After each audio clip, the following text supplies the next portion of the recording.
ముఖ్యం. దేవుని చిత్తానికి లోబడటమే దేవుని యొక్క ప్రణాళిక. Praise the lord. ఎంతటి వారికైనా ఆయన జ్ఞానాన్ని బోధించే దేవుడు, విద్య నేర్పే దేవుడు, భక్తి నేర్పే దేవుడు. పరిశుద్ధాత్మ శక్తిలో అనేక ఆశీర్వాదాలు ఉన్నాయి. పరిశుద్ధాత్మను పొందుకున్న తర్వాత నాకు గొప్ప ధైర్యం కలిగింది. ఎక్కడికి పంపించిన ఏ భాష అయినా అర్థం చేసుకుంటే జ్ఞానాన్ని ఇచ్చారు. ప్రియమైన దైవజనులారా, దేవుని బిడ్డలారా, మరి ప్రభు కార్యాలు ఎన్నెన్నో చెప్పటానికి సమయం చాలు. చెప్పన సఖ్యమైన గొప్ప ఉపకారములు చేయుటకు శక్తి గల దేవుడు. మరి ఇది రైట్ టైంలో మీరు వచ్చారు. చివరి దినాలలో మనం ఉంటున్నాము. ప్రభు పరిచర్యకి ఎంతో అవసరం. మరి ఆయన గారు చేయవలసింది చేశారు, అప్పచెప్పి వెళ్ళారు. మిగిలిన పరిచర్య పౌలు అంటాడు, నా ప్రభు చేసిన శ్రమలలో నా వంతు నేను చేశాను, ఇక మిగిలిన మీరు చేయమని కొలసి సంఘానికి హెచ్చరిస్తున్నాడు, యవనస్తులకి. గనుక మనకు మిగిల్చిన ఈ పరిచర్య మనం శక్తివంచనగా చేయాలి. మీకు మీరు చేయాలి, మాకు మేము చేయాలి. మనకు అప్పగించబడింది ఈ పని. ఇది గొప్ప పని, ఎవరు చేయలేనిది, ఎవరు ఎలా కట్టలేనంటిది. ఇట్టి సేవకు మీరు యుక్తమైన సేవకి యోగ్యులుగా ఉండాలని, ప్రభు చిత్తానికి తల ఉంచాలని. ఇదంతటి కారణం అంటే పరిశుద్ధాత్మ యొక్క నడిపింపు. లోబడటం చాలా అవసరము, సమర్పణ చాలా అవసరము, త్యాగము చాలా అవసరము. యేసయ్య గారు చెప్పారు కదా, బట్టలు లేకపోతే ఒక డ్రెస్తోనే ఆయన జీవనాన్ని గడిపారు. ఎప్పుడు బట్టలు లేవని చింతించేవారు కాదు, ఎవరు పట్టించుకోలేదని ఎవరిని కూడా ఆయన మౌనంగా దేవుని యొక్క చిత్తం నడిపించబడేవారు. మా కళ్ళారా చూసాం ఆయనకు అనుభవాలు. కనుక మేము ఏది అడిగినా కూడా మౌనంగా ఉండేవారు. కానీ ఆయన మళ్ళీ ఏం చెప్పేవారు కాదు. ఏది అడిగినా ఒకసారి నేను చెప్తాను కదా, మీకు ఏమైనా 10 మంది సిస్టర్స్ ఉన్నాం ఇక్కడికి అడవిలో, అయితే మీ నిత్యావసరాలు ఉంటే రాసి ఇమ్మన్నారు. ప్రేమక్క గారు బాగా రైటింగ్ వచ్చి బాగా రాసేశారు. అయితే యేసయ్య గారు చూసి రాశారంటూ అనేవారు. కానీ దాన్ని తెచ్చి అంటే ఇవ్వలా కాదు, విశ్వాస జీవితం. హల్లెలూయా. ఆయన తీసుకొచ్చి ఇవ్వగలడు, కానీ మా విశ్వాసం టెస్ట్ అనమాట, మాకు పరీక్ష. మీరు ఆ బుక్ అది రాసిచ్చిన శిల్ప ఆడే ఉంది, కానీ 3 సంవత్సరాలైన మమ్మల్ని దేవుడు పోషించాడు. హల్లెలూయా. పిలిచినవాడు నమ్మదగినవాడు. మరి ప్రభు శిష్యుల్ని పిలిచినప్పుడు వాళ్ళు ఏమీ తీసుకొని వెళ్ళలేదు, వారిని పోషించారు. మీకేమైనా తక్కువైందని అడిగారు ప్రభు, తక్కువ కాలేదు. ప్రతి గ్రామానికి మరి ప్రతి పల్లెకి కాలు నడుకుతూ వెళ్ళి పరిచయం చేసి సువార్త ప్రకటించారు. ప్రియమైన దేవుని బిడ్డలారా, ఒక తల్లి మేము ఒక గ్రామానికి వెళ్ళి రావటానికి వసతి లేకపోతే అలా ఉండిపోయాము. అక్కడ ఒక పంచ కింద యేసయ్య గారు మాతో పాటు ఉన్నారు. చాలా బాధ వేస్తుంది తలంచుకుంటే. అప్పుడు ఆ చలికి అట్లాగే వణుక్కుంటూ కూర్చొని ఉన్నారు, రాత్రి నిద్రపోకుండా. ఆ తర్వాత మేము తెల్లవారుజామున లేచి బయలుదేరాం, వెళ్ళిపోదామని. అన్న బయలుదేరి వెళ్ళిపోతుంటే ఎవరు చెప్పారు, అన్న వెళ్ళిపోతున్నారు. మేము కూడా గబగబా లేచి పరిగెత్తుకుంటా వచ్చాం. వెనక అన్న చాలా దూరంలో ఉన్నారు. పొద్దుపొడిచింది, చాలా ఎండెక్కింది, ఆకలేస్తుంది, దాహం వేస్తుంది. 3 మైళ్ళు నడిచి రావాలి. వైకుంఠపురం అని ఉందన్నమాట ఈ అమరావతి దగ్గరలో. ఈ కర్రపొడి తిరిగిన ఆ తర్వాత ఆ పేద తల్లి మమ్మల్ని చూసి పరిగెత్తుకొని కొంచెం అన్నం వండుకొని ఒక బుట్టలో పోసుకొని ఇంత పచ్చడి వేసుకొని వెనక కేకలు వేసుకుంటూ వస్తుంది. ఇప్పుడు మేము ఆగి, ఏంటి తల్లి నువ్వు? ఆమె కూరగాయలు అమ్ముద్ది అనమాట, జోరత్నమ్మ తల్లి అని. ఆమె బాగా సుట్టలు తాగేది. అట్లాంటిది దేవుడు మార్చారు.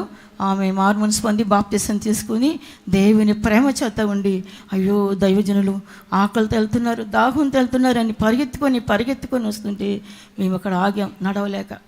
అప్పుడు యేసయ్య గారు నడవలేకపోయారు.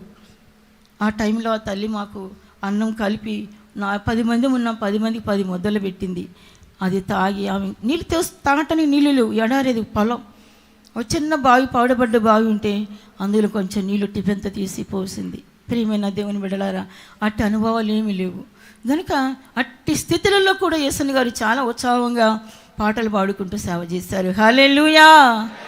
తిన్నారో లేదు, సుఖం అనేది తెలియదు, సౌఖ్యం అనేది లేదు. మరి ఏమీ లేని స్థితిలో బాత్రూమ్స్ లేవు, మాకు ఉండటానికి వంటగది లేదు, అన్నం వండి పెట్టుకుని కుక్కలు తీసుకెళ్ళిపోయాయి. ఆరాధన అయిన తర్వాత ఉండేది కాదు, ఏం చేయాలని అర్థమయ్యేది కాదు. అట్లాంటి కష్టాలు, మరి ఇబ్బందులు, ఇబ్బందుల్లోనూ, వస్త్రహీనతలోను, ఉపద్రములలోనూ అన్నిటి యందు మమ్మల్ని మేమే మెప్పించుకోవటమే కాదు, అన్ని స్థితులలో సంతోషంగా నేర్చుకున్నాం. హల్లెలూయా. దైవ సేవ అంటే అన్ని సౌఖ్యంగా ఉంటేనే కాదు, ప్రభు పిలిచిన దేవుడు నమ్మదగిన వాడు.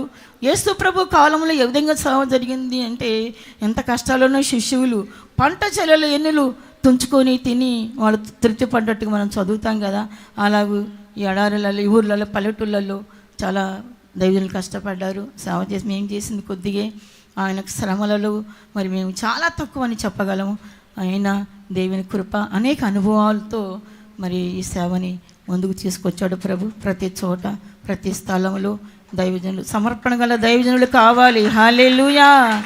యవన బిడ్డలు మీరు శక్తి వంచనగా పరిచర్య చేయాలి. మిగిలిన పరిచర్య కోసమే ఈ ప్రయాసం. ఇది మాకు ఎక్కువ కాదు, కానీ మిమ్మల్ని అందరినీ మరి ప్రభు శిష్యులుగా మార్చాలని. హల్లెలూయా. ప్రభు కాడు మోయుటకు మిమ్మల్ని యోధులుగా, మరి శక్తివంతులుగా, బలవంతులుగా మిమ్మల్ని అందరినీ నిలబెట్టాలనే ఉద్దేశం తప్పక క్రీస్తు యేసు ఎదుట ఇంకొకటి కాదు మా ప్రయాసం. ఇటు అనుభవాల నుంచి ప్రభు నడిపిస్తూ వచ్చారు, ఇంకొకరు నడిపిస్తారు. ఆయన మరి అన్ని వసతులు ఇచ్చారు, అన్ని విధాలుగా సముద్రం అంతా సమృద్ధినిచ్చారు. మరి ఈ రోజున ఏది తక్కువ లేదు. మంచి ఈ సమృద్ధిలో వచ్చిన వారు మీరు ఎంతో ధన్యులు. ఎట్ల విధంగానే సేవ చేయాలి, ఏమీ లేనప్పుడు చేయగలిగిన శక్తి ఇచ్చిన దేవుడు అన్నీ ఇచ్చి మిమ్మల్ని ముందుకు తీసుకుని వెళ్తాడు. హల్లెలూయా. Praise the Lord. మీ అందరికీ నా హృదయపూర్వక వందనాలు. ఈ సమయం ఇచ్చిన దైవజనులకి మరొకసారి దేవునికి స్తోత్రాలు చెల్లిస్తున్నాను. మా సహోదరులు ఉన్నారు, తర్వాత మేమిద్దరు అక్క నేను ఉండేవారు. ప్రేమక్క తర్వాత నేను ఆమె దగ్గర చాలా అనుగుణంగా నేర్చుకున్నాను పరిచర్య. చాలా కష్టం అక్క దగ్గర. మరి ఇంత అరిచేతులు నూనె వేసేవారు, చిన్న లైఫ్ బాయ్ సోప్ ఇచ్చేవారు. అట్లాంటి పరిస్థితులలో అక్క నాకు సేవ నేర్పారు. ఆమె దగ్గర నేను అణిగి ఆయన బలిష్టమైన చేతి క్రింద అణిగి ఉండటం వలన నేను ఎన్నో నేర్చుకున్నాను. పెద్దవారు అక్క చాలా పెద్ద సంస్థలు సేవ చేసి వచ్చారు. తర్వాత మేరిక గారు వచ్చారు, మాకు సేవ విధానాలు చాలా నేర్పారు. ఆ తర్వాత అంచెలంచెలుగా ఈ పరిచర్యను ప్రభు ముందుకు తీసుకొని వచ్చారు. ఈ విధంగా దేవుడు ఆయన ప్రణాళిక నెరవేర్చి, ఆయన ఉద్దేశం నెరవేర్చి, ఆయన మహిమగల రాజ్యం కొరకు రాకడ కొరకు మనందరినీ ఆ మధ్యాకాశంలో ఆయన సిద్ధపరిచి మనం అందరం కలుసుకుంటాం. హల్లెలూయా. Praise the Lord. ప్రేమక్క గారు వచ్చారు.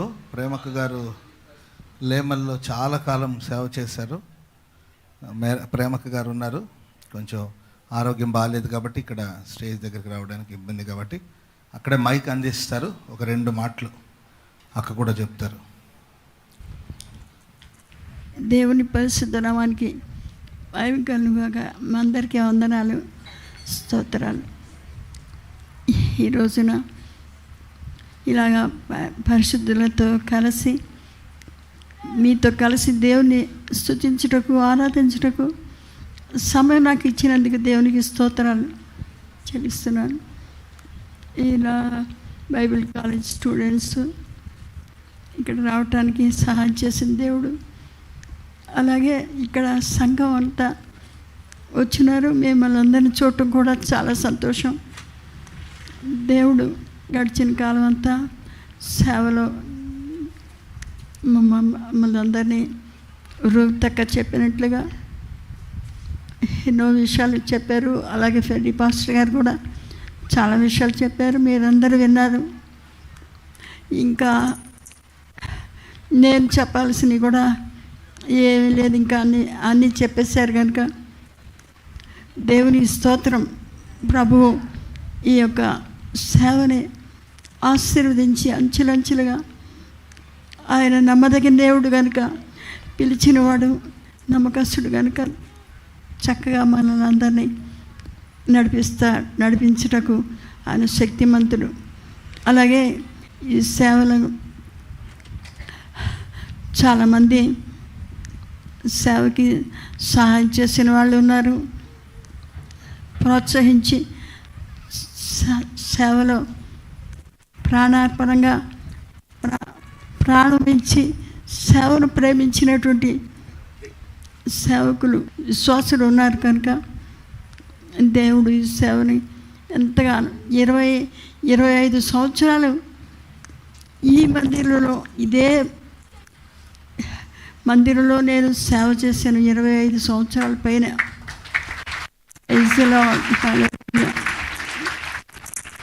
దేవుడు ఎన్నో రోజులు ఎంత సంతోషంగానే సేవలో కొనసాగి నడిచాను. ఇక్కడ నుండి విజిటింగ్కి వెళ్ళాలంటే నడిచి చిన్న చిన్న గ్రామాలు నడిచి, అప్పుడు బాగా నడవటం శక్తి ఇచ్చాడు ప్రభు. చాలా చక్కగా నడిచేదాన్ని. అలాగ 25 సంవత్సరాల పైనే ఇంకా ఇక్కడ అలాగ సేవలో. అప్పుడు ఏ పాస్టర్ గారు కూడా లేరు. ఇక్కడ పెద్ద సిస్టర్గా నేనే ఉన్నాను. దేవుడు ఎలాగో కొంచెం వాక్యం చదివి ఎలాగో చెప్తా అట్లా ఉండేదాన్ని.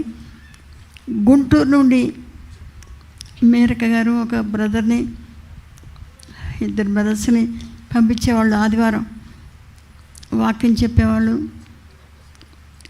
వాళ్ళు వెళ్ళిపోయేవాళ్ళు. ఇంకా వారం అంతా ఇక్కడ అలాగూ ఏ బ్రదర్ లేకుండా ఒంటరిగానే సేవ ఈ చిన్న చిన్న గ్రామాల్లో. మళ్ళీ ఇక అమరావతి, ధర్నకోట, ఇంకా ఈ చిన్న ప్రక్కల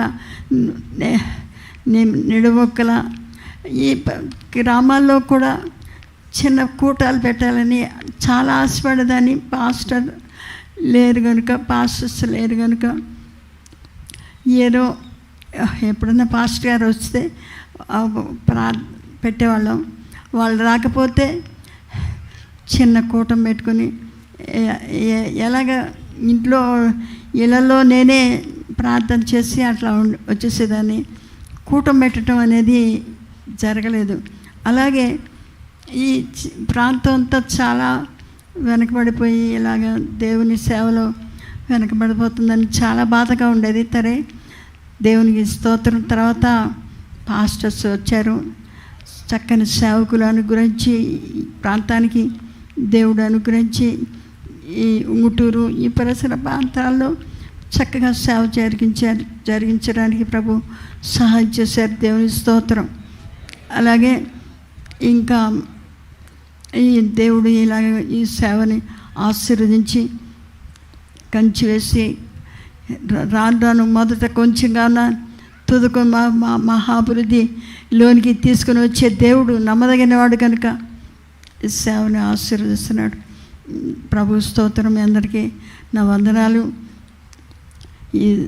ఇంకను ఈ సేవ కొరకు మా అందరి కొరకు బాగా మీరందరూ మీ ప్రార్థనలో మమ్మల్ని జ్ఞాపకం చేసుకోవాలని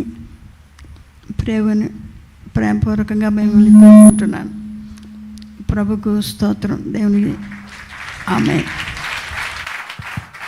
ప్రైజ్ ది లార్డ్. హల్లెలూయా. ఈ మధ్యకాలంలో ప్రేమక గారు ఇంతసేపు ఎప్పుడు మాట్లాడలేదు.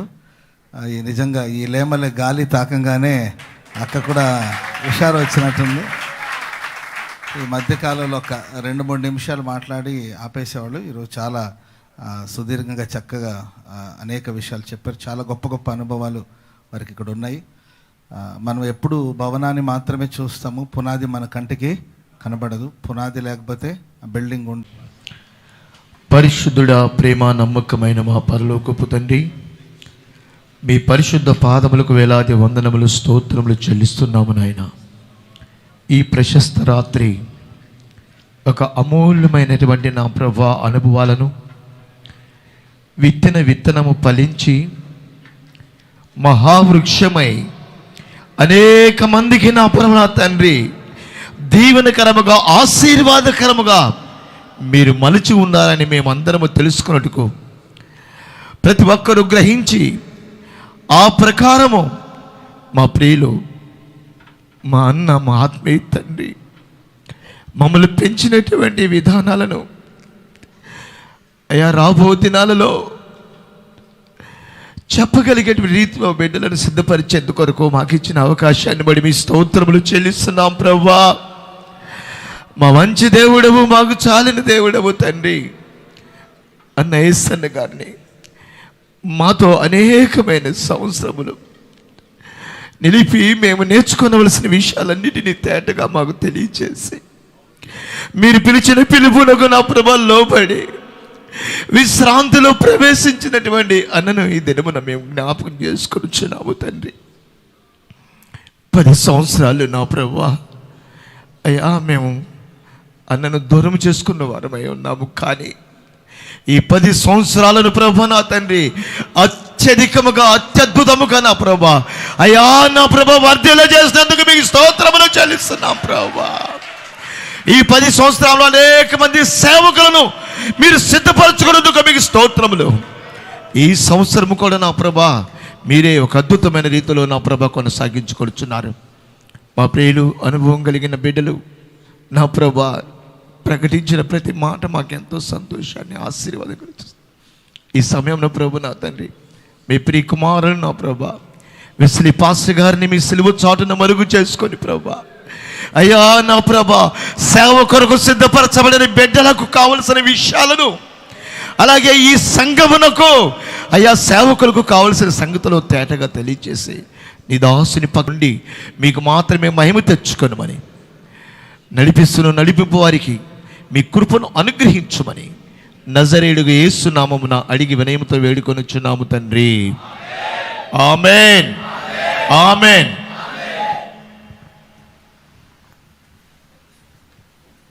హల్లెలూయా.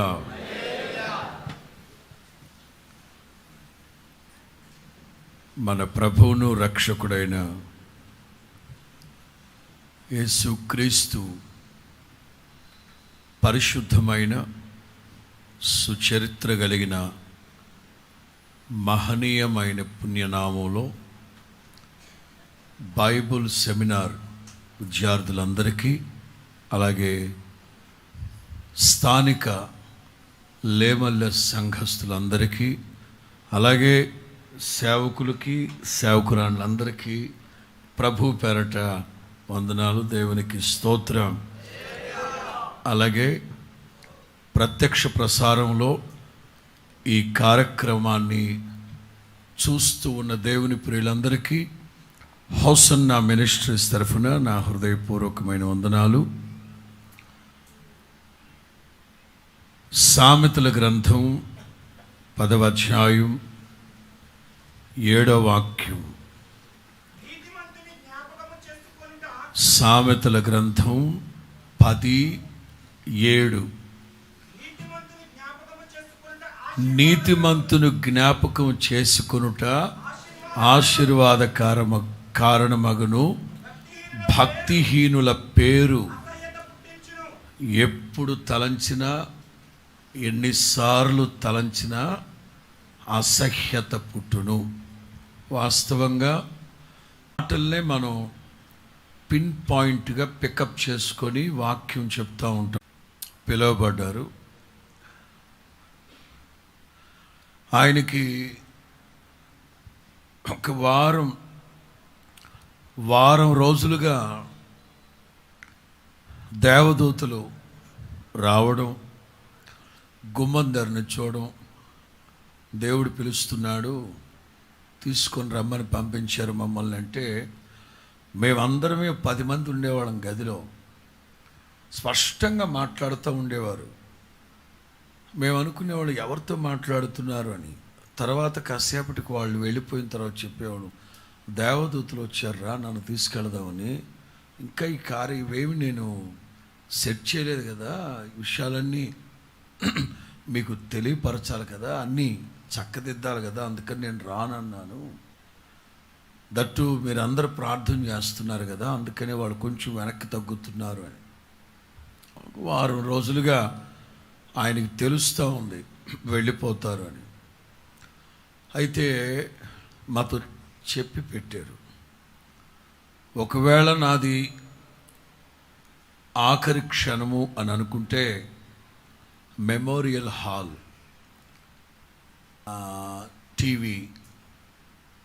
టీవీ మెమోరియల్ హాల్ ఆఖరి శ్వాస పోయేటప్పుడు నన్ను తీసుకొచ్చి అక్కడ పడుకోబెట్టండి అన్నా.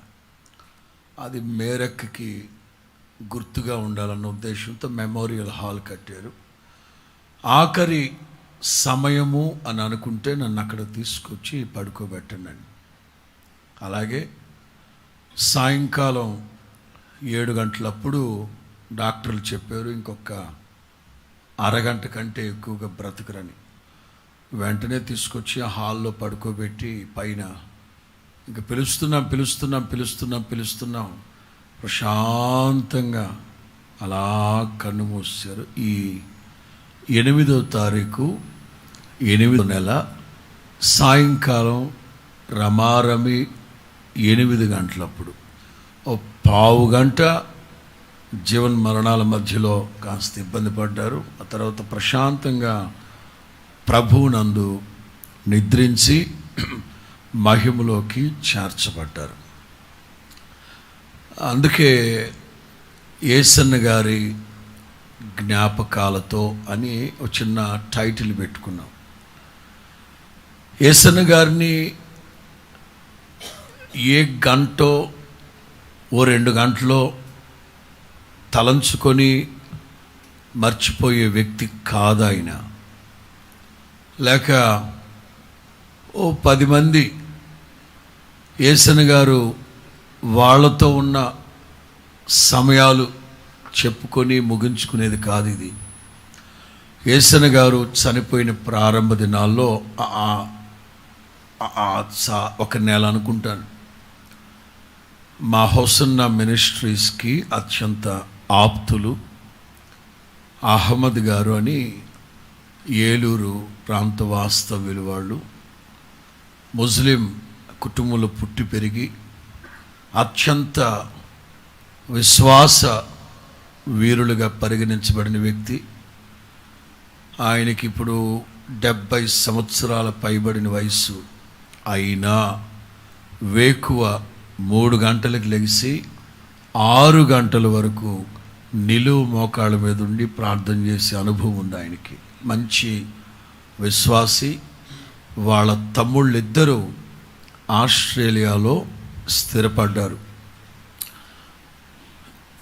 93వ సంవత్సరం 1993వ సంవత్సరం దైవజనులు యేసన్న గారు ఇస్రాయేల్ దేశానికి వెళ్ళడానికి నూజివీడు దగ్గర రాక్షసి బలులు గాడ్జిల్లాలు ఉండేవి అని అంటారు, కానీ నమ్మకం లేదు. మరి దొరికిన అస్థిపంజరాలు ఎక్కడివి మీకు అర్థమవుతుందా? గాడ్జిల్లాలు రాక్షస బల్లులు ఉండేవి అంటే ఎవ్వరు నమ్మట్లేదు. మరి దొరుకుతున్న అస్థిపంజరాలు అవన్నీ ఎవరివి, ఎముకలు ఎవరివి అంటే నమ్మసఖ్యము కానీ నిజం. దైవజనులు యేసన్న గారు అనేవారు ఈ అధునాగరికత నవనాగరికత సంతరించుకొని క్రొత్త పోకడలు పొంతలు తొక్కుతున్న ఈ రోజుల్లో అంతటి సౌమ్యుడు, సాత్వికుడు, దీన మనస్సు కలిగిన వాడు, వేల సంఘాల స్థాపకుడు, అలాగే లక్షల ఆత్మల్ని దివారాత్రులు సమయమైన అసమయమైన ప్రయాసపడి ఆత్మల భారమే ధ్యేయముగా ముందుకు వెళ్ళిన సేవకుడు మరొక్కడు ఉండరు గనక ఆయనను గూర్చి నవతరానికి యువతరానికి ఎలా మీరు అందిస్తారో నాకైతే తెలియదు, కానీ నీవు మాత్రం బాధ్యత వహించాలి అన్నప్పుడు యేసన్న గారు చనిపోయిన ఆ ప్రారంభ దినాల్లోనే కూర్చొని కాస్త ఆయన గురించి ఆలోచించి యేసన్న గారి జీవిత చరిత్ర రాయడం జరిగింది. ఒక విషయాన్ని మీకు చెప్పాలి. ఓ కోణంలో సొంతోడిని, మరో కోణంలో సీనియర్ అందం. ఒక కోణంలో సొంతోడిని అంటే కొడుకుని, రెండో కోణంలో ఆల్మోస్ట్ ప్రస్తుతం మినిస్ట్రీలో ఉన్న వాళ్ళందరిలో ఆల్మోస్ట్ కాదు, 1 and only నేనే అనే చెప్పాలి. ఇక్కడ నీతిమంతుని జ్ఞాపకం చేసుకోవడం ఆశీర్వాదకరం, భక్తిహీనుల పేరు ఎప్పుడు తలంచినా అసహ్యమే. దీని గురించి ఒక చిన్న వివరణ మీకు తెలియపరుస్తాను. ఓ 5 ఏళ్ల క్రితం జర్మన్ వెళ్ళాను నేను. ఉదయాన్నే దిగాను. ఎయిర్పోర్ట్ ఎదురుగా హిల్టన్ హోటల్లో రూమ్ తీసి పెట్టారు పాస్టర్ గారు, కెనడా పాస్టర్ గారు. ఆయన నాతో పాటు ఇంకొక అతను ఉన్నారు. హోటల్ రూమ్లో సూట్ కేసు పెట్టి స్నానం చేసి బ్రేక్ఫాస్ట్కి వచ్చాం. పెద్ద హాల్లో బ్రేక్ఫాస్ట్ రమారమి ఒక 300 మంది బ్రేక్ఫాస్ట్ చేస్తున్నారు అక్కడ. నేను, పాస్టర్ గారు, నాతో ఉన్న వ్యక్తిని కొంచెం ప్రక్కన కూర్చోబెట్టారు. ఆయన మాట్లాడుకుంటూ అప్పుడే స్టార్ట్ చేసాం. నేను బ్రెడ్ ముక్క కట్ చేసుకున్నాను, ఆయన చేసుకున్నాడు. స్టార్టింగే పాస్టర్ గారు హిట్లర్ వాళ్ళ ఇల్లు ఎక్కడ, హిట్లర్ అని అన్న, వాళ్ళ ఇల్లు ఎక్కడ, వాకిలు ఎక్కడ అని కూడా అడగలని. పాస్టర్ గారు హిట్లరు అన్న వెంటనే ఆయన నోట్లో పెట్టుకున్న బ్రెడ్ నోరు తెరిస్తారు కింద పడిపోయాడు. వెంటనే ఆయన్ని చూశాను. ఆయన్ను చూడటమే కాదు, నా మాట హిట్లర్ అనే మాట అక్కడ ఎంతమందికి అయితే వినబడిందో వాళ్ళందరూ ఒక్కసారిగా నన్ను చూసి చూపుతో చంపేద్దాం వీడిని అన్నట్లుగా చూస్తున్నాను. ఇప్పుడు నేను ఏం బూతు మాట్లాడాను, అసలు హిట్లర్ అన్నా అంతే. మీ దేశంలో కూడా అలా కదా అంటే కాదు. ప్రపంచ పటంలో జర్మనీని ఒక దుర్మార్గం పేరు, భక్తిహీనుల పేరు ఎప్పుడు తలంచినా, ఎక్కడ తలంచినా ప్రతి ఒక్కళ్ళకి అసహ్యం పుట్టుద్ది. కానీ నీతిమంతుల్ని ఎప్పుడు తలంచినా, ఎన్నిసార్లు తలంచినా, ఎంతసేపు వాళ్ళ జ్ఞాపకాలు స్మరించుకున్నా అది మనకు ఆశీర్వాదకరమే కానీ ఏమాత్రం హానికరము కాదు. యేసన్న గారు మహిమలోకి వెళ్ళిపోయి 10 సంవత్సరాలు. ఆయన లేకపోయినా ఇదిగో ఇవాల్టి వరకు ఈ హోసన్న మినిస్ట్రీస్ అనే సంస్థని, సేవకుల్ని, విశ్వాసుల్ని సాక్షాత్తు పరిశుద్ధాత్ముడే కావలి కాస్తున్నారు అని చెప్పడంలో ఏ సందేహము లేదు. దేవునికి మహిమ కలుగునుగాక. ఇది సందర్భమనే అనుకుంటున్నాను. కేవలం సెమినార్లో ఉన్న విద్యార్థులకి మాత్రమే చెప్పాలనుకున్నాను. రెండోది, ప్రస్తుత క్రైస్తవ సమాజంలో హోసన్నా మినిస్ట్రీస్ యొక్క పుట్టు పూర్వోత్తరాలు ఏమిటో తెలియక, ఏ పునాదుల మీద ఈ సంస్థ కట్టబడిందో తెలియక, ఏ ఉపదేశము, ఏ చట్టము, ఏ విధి విధానాల మీద, ఎజెండా మీద కట్టబడిందో తెలియక పెచ్చ వాగుళ్ళు వాగుతూ ఉన్నారు కొంతమంది. అందుచేతనే సాత్వికతో కూడిన సమాధానం చెప్పాలన్న ఉద్దేశంతోనే నేను స్థిర మనస్సుతోనే వచ్చాను ఇవాళ. కొంతమందికి తెలియక ప్రతిదీ ఏదో ఒకటి చేస్తూ ఉంటే ఓవర్ నైట్లో హీరోలు అయిపోదామని కొంతమంది అనుకుంటూ ఉంటారు. చాలామంది మాకు కూడా చెప్తూ ఉంటారు, వాడు అలా అంటున్నాడు, వీళ్ళు ఇలా అంటున్నాడు, వీడు అలా అంటున్నాడు, వాడు అలా అంటున్నాడు. సాధారణంగా సమాజంలో వాళ్ళైతే కొన్ని ఉదాహరణలు ఉదహరిస్తూ ఉంటారు, కానీ ఎదటి వాళ్ళకి కొంచెం కష్టంగా ఉంటాయి ఆ మాటలు. నేనెక్కడో చదివిన మాట నాకు చాలా సంతృప్తినిచ్చింది. అందుకే జస్ట్ సందర్భం కనుక విషయాలు కూడా మీకు చెప్పాలి, సమాజానికి తెలియాలి. పక్షిరాజు ఒకానొక సందర్భంలో కొండ మీదకి వెళ్ళి కూర్చుంటుంది. కొండ మీదకి వెళ్ళి కూర్చొని నూతన బలాన్ని పుంజుకునే ప్రక్రియలో భాగంగా తన ఏకలన్నీ ఊడిపోతూ ఉండగా తన బలమంతా సత్తువంతా నిర్జీవం అయిపోతూ ఉండగా మౌనంగా కూర్చొని ఉంటుంది పక్షిరాజు. అట్ దట్ టైం కాకి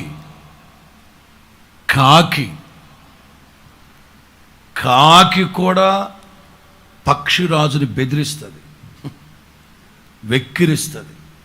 కాకి, పక్షిరాజు ఎంత, కాకి ఎంత. ఈ బుడ్డ పెట్లు ఉంటాయి చూడ, బుడ్డ పెట్లు.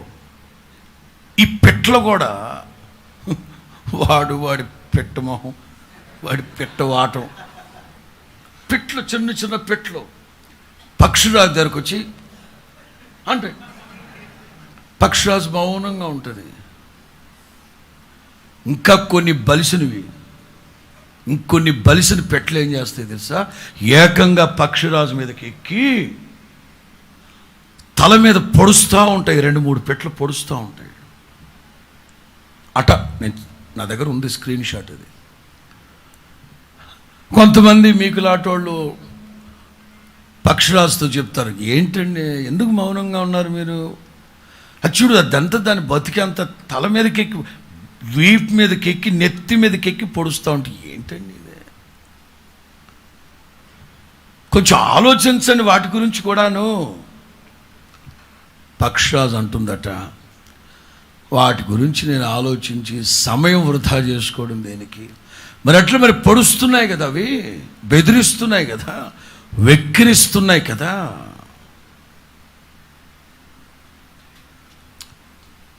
కొంచెం సమయం ఓపిక పట్టండి. ఓపిక పడితే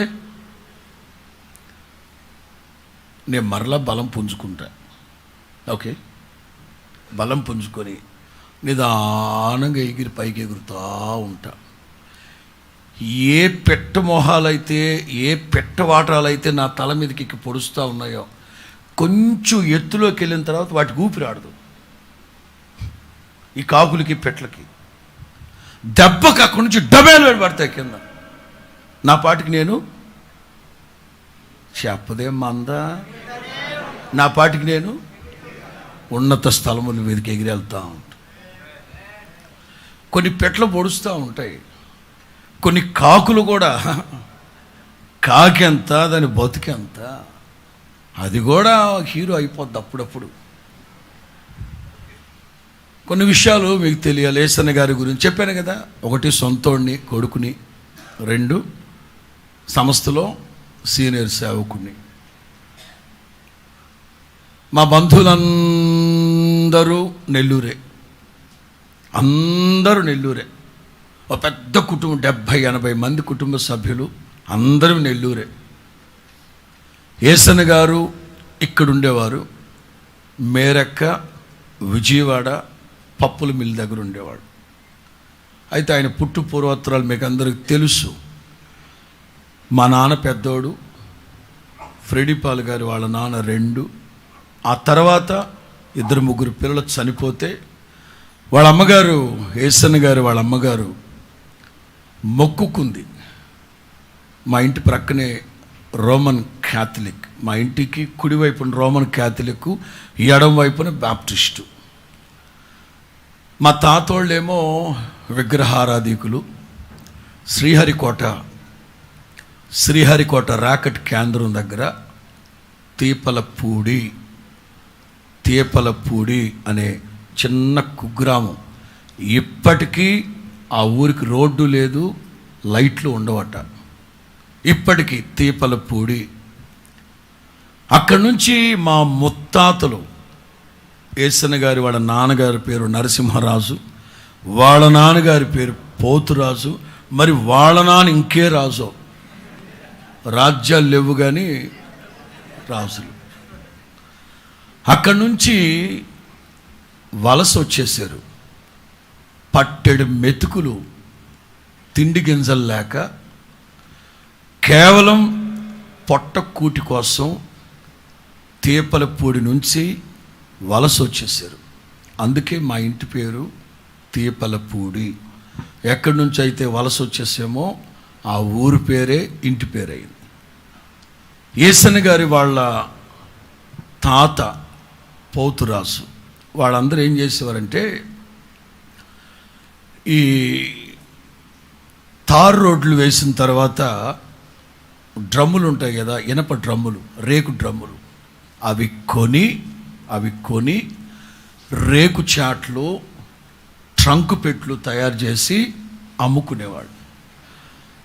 కసి, మా తాత ముత్తాతలకు ఎంత కసి అంటే, పట్టెడు మెతుకుల కోసం నెల్లూరు వచ్చాం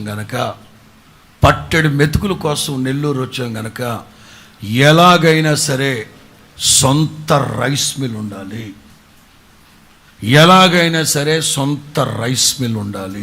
అని అంత కసి.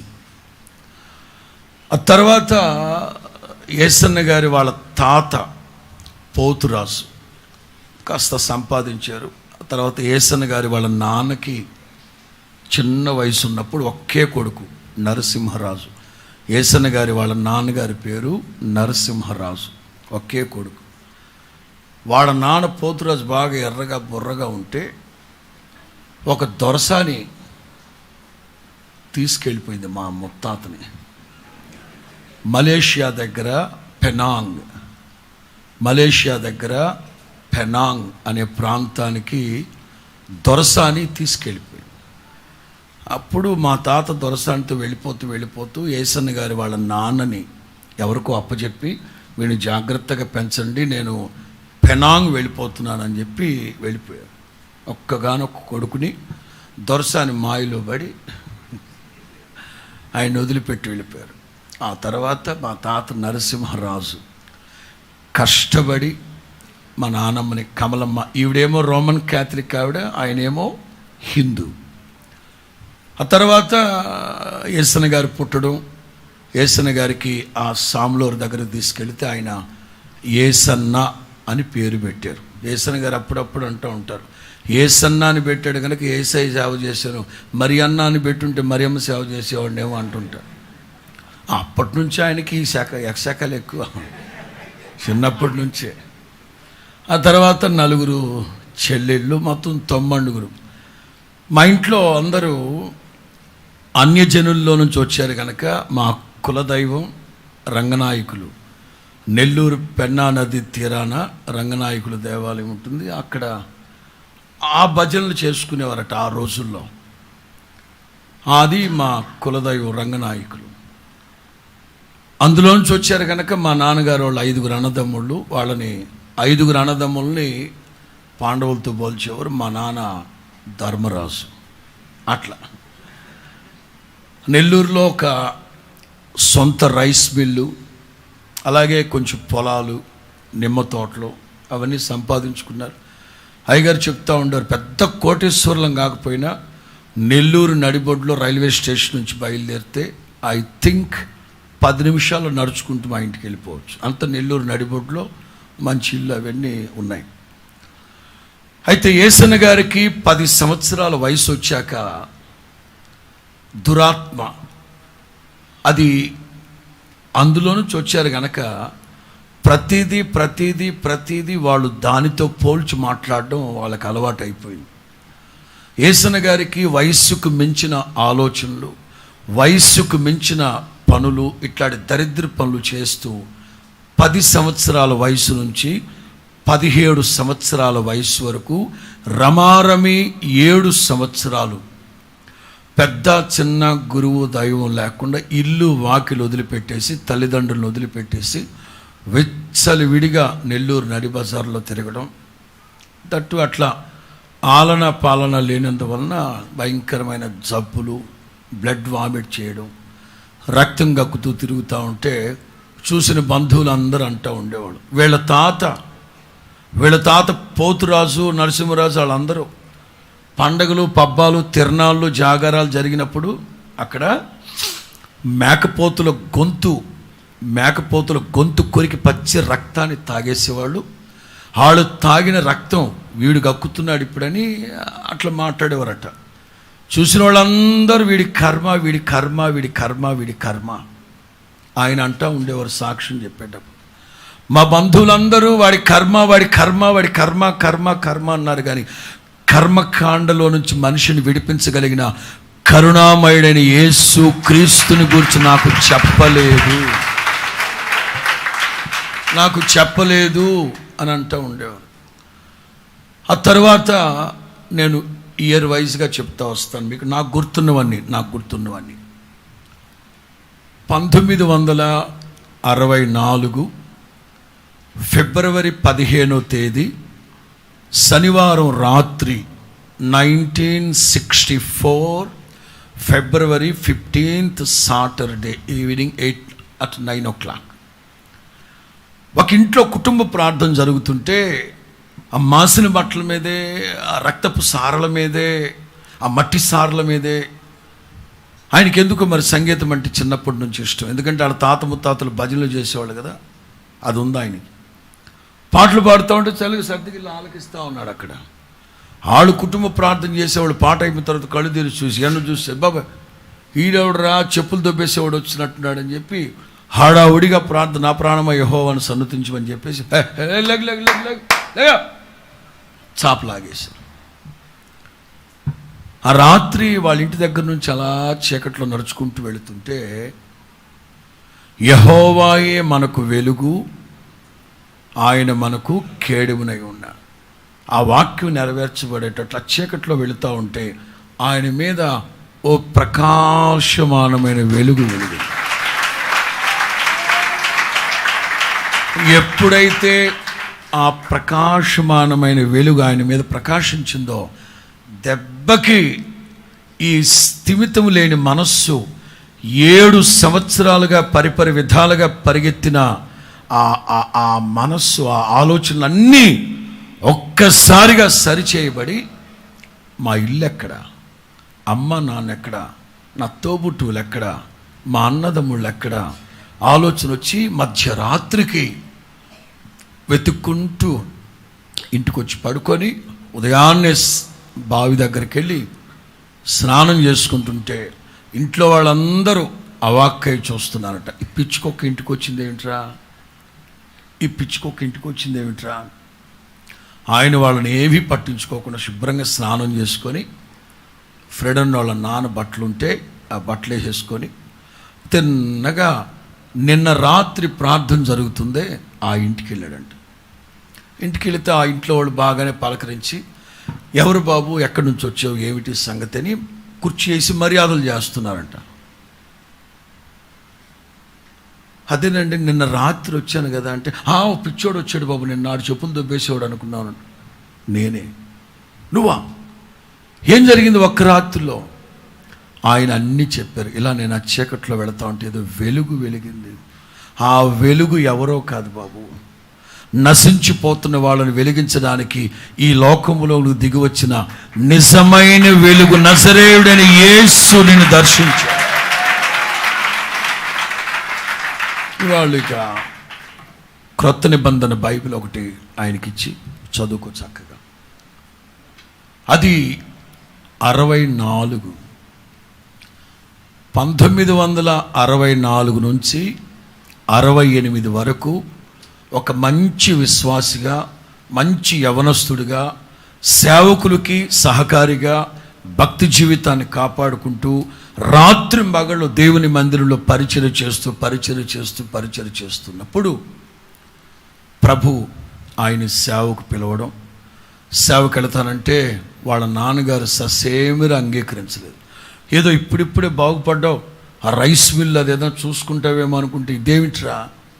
వాళ్ళ అమ్మగారు ఓ ప్రక్కన, ఇప్పుడిప్పుడే బాగుపడ్డావు, ఒంటూపిరోడివి, నువ్వు సేవకు వెళుతున్నావు, ఎలా బ్రతుకుతావో, అందరూ ఎన్నో మాటలు.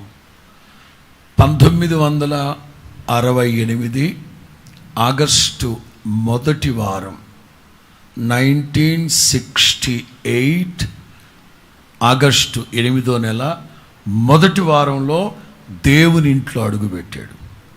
2012 8వ నెల 1వ వారం మహిమలో అడుగుపెట్టాడు. బ్రీఫ్ అయితే మీకు ఇక్కడ తెలుసుకోవాల్సింది, ఓ 10 సంవత్సరాలు పరిశుద్ధుల సహవాసం, 10 సంవత్సరాలు పరిశుద్ధుల దగ్గర సేవ నేర్చుకున్నాడు. ఆ సమయంలోనే 73 నేను పుట్టడం, ఆల్మోస్ట్ మా అందరికి పేర్లు పెట్టింది ఆయనే. నేను పుట్టినప్పుడు కూడా ఆదోని మంత్రాలయం ఆ ప్రాంతంలో సేవ చేస్తుంటే నేను పుట్టడం, మా అమ్మ రాసిన ఉత్తరం ఆయనకు అందేసరికి జాన్ వెస్లీ చరిత్ర చదువుతుండడం, అది నాకు పంపించడం జరిగింది. 10 సంవత్సరాలు పరిశుద్ధుల సహవాసంలో సేవ చేసి, ఆ సేవలో ఎంతో ప్రకాశిస్తూ, వాస్తవంగా వాళ్ళ పద్ధతులు ఎలా ఉంటాయంటే ఆదివారం ప్రార్థన, శనివారం ప్రార్థన, బట్టను అలక్కుండా ఒళ్ళు అలసిపోకుండా చక్కగా రెస్ట్ తీసుకోవడం, ఇక సుఖభోగం అన్న కానీ సుఖంగా ఉండడం ఆ పరిశుద్ధులకు అలవాటు. కానీ ఈయనకు మాత్రం ప్రభువు నన్ను ఏ పరిస్థితిలో నుంచి నన్ను రక్షించారు, ఎంత మరణ పడకలో ఉన్నప్పుడు ప్రభు నన్ను లేవనెత్తాడు, అందరికీ నా సాక్ష్యం చెప్పాలి, సువార్త చెప్పాలి, ఇదే ఆయనలో ఆయన్ని బాగా ప్రేరేపిస్తూ ఉండేది ఆత్మ, దేవుని ఆత్మ. 10 సంవత్సరాలు ఆ పరిశుద్ధులతో ఉంటూ చిన్న వయసులోనే మంచి పాటలు, కృపలను తలంచుచు, ఇట్లా నూతన యెరూషలేం దిగి వచ్చుచు, అది ఇట్లాంటివన్నీ అద్భుతమైన పాటలు. ఇవన్నీ పాటలు రాస్తూ, చిన్న వయసులోనే పాటలు రాస్తూ, రాత్రి మగడు సేవ. రాయలసీమ ప్రాంతాల్లో కర్ణాటక సెటిలర్స్, ఆ టైంలోనే వీళ్ళన్న పరిచయం అయింది. ఒబజ్జ గారు రాయలసీమ, గంగావతి, భద్రావతి, దావణగిరి ఆ ప్రాంతాల్లో ఆంధ్ర సెటిలర్స్ ఉంటే అక్కడికి వెళ్ళి సేవ చేసేవారు ఆయన. అది కొంతమందికి నచ్చక వాళ్ళ పెద్దవాళ్ళకి చెప్పడం, వాళ్ళ పెద్దవాళ్ళు పిలిచి మన పద్ధతులు అవి కాదురా, ఇది అది అని చెప్పడం. ఏనేమో లేదండి, దేవుని ఆత్మ నన్ను బలవంతం చేస్తుంది, సువార్త చెప్పని, సాక్ష్యం చెప్పని, ఇట్లా జస్ట్ కన్ఫ్యూషన్. అప్పుడు వాళ్ళ నాయకులు, 3 నాయకులు 77వ సంవత్సరంలో ఆయన పిలిచి క్లియర్గా వాళ్ళు చెప్పిన మాట, ప్రభు నిన్ను పిలిచిన పిలుపు, దర్శనం, ఏర్పాటు ప్రత్యేకంగా ఉంది. అందుచేత ప్రార్థన చేసి పంపిస్తాం. నువ్వు ఒంటరి వాడివే కావచ్చు, వారిలో ఒంటరి అయినవాడు 1000 మంది అవుతారు. ఎన్నిక లేనివాడు బలమైన జనం అవుతారు. సాక్షాత్తు నీ పట్ల దేవుడే త్వరపడి ఈ కార్యాన్ని జరిగిస్తారు అని 3 నాయకులు ఆయన తల మీద చేతులు పెట్టి ప్రార్థన చేసి పంపించారు. వెళ్ళేటప్పుడు ఏసన్న గారు అడిగారట, ఛార్జీలకి డబ్బులు కావాలండి అని. 10 సంవత్సరాలు ఆ సంస్థలో సేవ చేశాడు. చాలా కష్టతరమైన సేవ, కానీ సంతోషంగా ప్రభు నన్ను నడిపించే మార్గాలు, ఆయన వెళ్ళిన 2 ఏళ్లకే ఏసన్న గారి చెల్లి మేరక్క కూడా ఆ సంస్థకి సేవకు వెళ్ళడం జరిగింది. ఆ తర్వాత 10 సంవత్సరాల తర్వాత పాస్టర్లు ప్రార్థన చేసి పంపిస్తే, మరి నాకు ఛార్జీలకి డబ్బులు కావాలంటే ప్రార్థన చేసి 10 రూపాయలు ఇచ్చారట.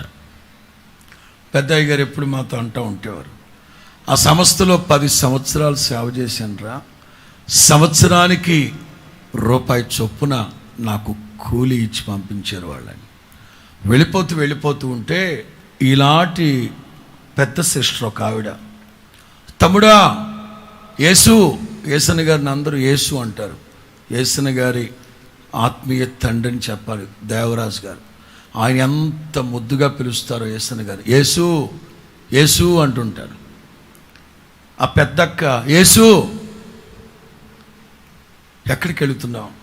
అక్క, పెద్దయ్య గారు ఇట్లా ప్రార్థన చేసి వెళ్ళమన్నారంటే వెంటనే ఆవిడ కూడా మోకరింపు చేసి ప్రార్థన చేసి ఆత్మలో నింపబడి ఒక ప్రవచనం చెప్పిందట.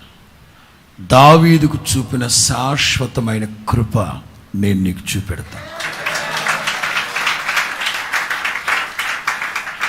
అందుకే మా హోసన్నా మినిస్ట్రీస్ పాటల్లో మా హోసన్నా మినిస్ట్రీస్ పాటల్లో సాధ్యమైనంత వరకు కృప అనే మాట లేకుండా పాట ఉండదు. జస్ట్ ఒకటో రెండో అటు ఇటు ఉంటాయి. మొదటి క్యాసెట్ 91వ సంవత్సరం కృపామయుడ క్యాసెట్లో ఆయన ప్రార్థన ఉంటుంది. ఏమనంటే, కృపను గూర్చి పాడుటయే నా జీవిత ధన్యతగా భావిస్తూ ఉన్నాను. ఎందుకంటే ఆ వేళ అక్క చెప్పి పంపించింది, దావీదుకు చూపిన శాశ్వతమైన కృప నేను నీకు 10 సంవత్సరాలు ఆ సంస్థలో సేవ చేసి బయటకు వచ్చాడు ఒంటరిగా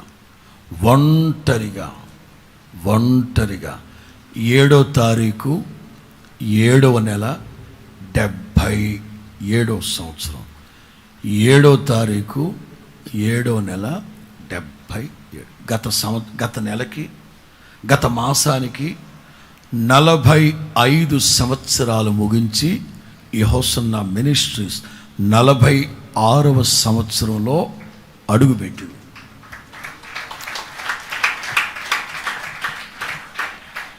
క్రైస్తవ సమాజానికి నేను చెప్తున్న మాట ఏమిటంటే,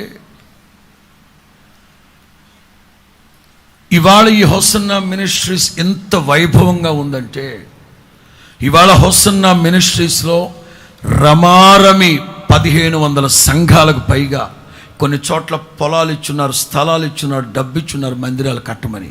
తగినంత మంది సేవకులు లేక కట్టట్లేక చేయలేక రమారమి 1500 సంఘాలు అండ్ 4000 మందికి పైగా సేవకులు, 12 లక్షల మంది విశ్వాసులతో ఇవాళ మహావైభవంగా మహాదశలో ఈ సంస్థ కొనసాగుతూ ఉందంటే, దీని వెనక 45 సంవత్సరాల కఠోరమైన శ్రమ, కన్నీళ్ళు, నిద్రలేని రాత్రులు, ఆకలి దప్పులు, నిందలు, అవమానాలు. పొట్ట కూటి కోసం సేవకు వచ్చినోడు చేతిలో మొబైల్ ఉందని చెప్పి యూట్యూబ్ పెట్టి పిచ్చవాగుళ్ళు వాగే వాళ్ళకి నేను చెప్పేది ఏమిటంటే, ఓవర్ నైట్లో వచ్చిన సంస్థ కాదు ఇది. ఈ వైభవం వెనక 45 సంవత్సరాల కష్టం, వేల మంది శ్రమ ఉంది, లక్షల మంది ప్రార్థన ఉంది. ఇవాళ హెడ్ క్వార్టర్లో 70,000 మంది ఆరాధనకు వస్తున్నారంటే, అదే గుంటూరులో మేము ప్రారంభించింది ఎట్లా ప్రారంభించాం? ఇదే విజయవాడలో 25,000 మంది వస్తున్నారంటే ఎట్లా ప్రారంభించాం? అక్కడ ఇవాళ కర్నూలులో 12,000 మంది వస్తున్నారంటే కర్నూలులో ఎట్లా ప్రారంభించాం సేవ? పిచ్చ వెధవులు తెలియక పిచ్చవాగులు వాగుతున్నారు. ఈ వైభవం వెనక వేల మంది సేవకుల యొక్క కన్నీరు, శ్రమ, నిందలు, దూషణలు, అవమానాలు ఉన్నాయి. టైంపాస్కి వీడియోలు చేసుకునే చెత్త వెధవులకు ఏం తెలుస్తున్నాయి? ఇవన్నీ తెలియాలి కనుక మీకు తెలియాలి, సెమినార్ పిల్లలకి తెలియాలి ఇవన్నీ. ఇవాళ ఈ ఒక మంచి కారులో తిరుగుతున్నాను, నేను నా సంగతే చెప్తాను. ఇవాళ ఒక మంచి కారులో తిరుగుతున్నానంటే దీని వెనక 32 సంవత్సరాల శ్రమ ఉంది. 32 సంవత్సరాల శ్రమ. నరసరావుపేటలో ఆల్ నైట్ ప్రేయర్ ముగించుకొని 24వ తారీఖు మేదరమెట్లో, 25వ తారీఖు నరసరావుపేటలో ఆల్ నైట్ ప్రేయర్ ముగించి, నేను ఫ్రెడన్న, ఏసన్న గారు తబలా వాయించేవాడు, రమేష్, మేమందరం లారీ ఎక్కితే ఉదయాన్నే ఆ బ్యాప్టిస్ట్ చర్చ్ ఎదురుగా బస్టాండ్ దగ్గర లారీ ఎక్కితే ఆయనకి మా మీద ఎంత కన్సర్న్, సేవకులు పిల్లల మీద. ఒరే రాత్రి అంతా మెలకుతూ ఉన్నారు, లారీ మీదకి ఎక్కాం జారిపోతాం. అందుకని ఆ లారీకి మోకులు కట్టుంటారు కదా పైన, ఒక మోక్ కింద ఒక కాలు, ఇంకొక మోక్ కింద ఒక కాలు, ఒక చెయ్యి ఒక మోక్ కింద పెట్టి, డబ్బులు లేక నరసరావుపేట నుంచి కర్నూలుకి లారీ మీద ఎక్కి ఉదయం 7 గంటలకు ఎక్కితే సాయంత్రం 6ంటికి దిగితే ఎర్ర టెండ్లో బస్సుల్లో వెళ్ళే గతి లేక ఇవాళ ఒక మంచి కారులో తిరుగుతున్నాం అంటే దీని వెనక ఎంత ఉంది కష్టం. కొన్ని చోట్లకి సభలకు వెళితే, నర్సీపట్నమే చెప్తున్నాను నేను, నర్సీపట్నం అనే చోట సభలకు వెళితే మీటింగ్స్ పెట్టించిన పాస్టర్ కానుక ఇవ్వలేదు, పాటల పుస్తకాలు అమ్ముకొని ఉంటే ఉదయాన్నే రైల్వే స్టేషన్కి, నర్సీపట్నం అడ్డ రోడ్ రైల్వే స్టేషన్కి వచ్చి పాటల పుస్తకాలు అమ్మిన డబ్బులతో ఛార్జీలు పెట్టుకొని గుంటూరు వచ్చారు సింహాద్రిలో. ఒక్కరోజు కాదు, సరదా కోసం చెప్పట్లే ఈ మాటలు, చెప్తున్నాను కదా, దీని పునాదుల్లోనే ఉన్నాను. యేసన్న గారు 37 సంవత్సరాలు సంస్థను కట్టి మహిమలోకి వెళ్ళాడు. నేను 32 సంవత్సరాలుగా ఆయనతో ఉన్నప్పటి నుంచి కడుతున్నా. ఇంకొక 30 ఏళ్ళు కడతా దీన్ని. దీని వైభవం వెనక చాలా ఉన్నాయి, దీని వైభవం వెనక చాలా ఉన్నాయి. ఎన్ని కష్టాలు పడి ఉంటాం. ఒంటరిగా 77 ఇక్కడికి వచ్చాడు, ఒంటరిగా వచ్చాడు. నెలల తరబడి జనం ఎవ్వరు నమ్మట్లా, వీడెవడో కుర్రోడు ఎర్రగా బుర్రగా ఉన్నాడు, ఎక్కడ ఏదో పని చేసి వచ్చాడు, ఏం చేసి వచ్చాడు, ఎవడు వీడు ఇక్కడ.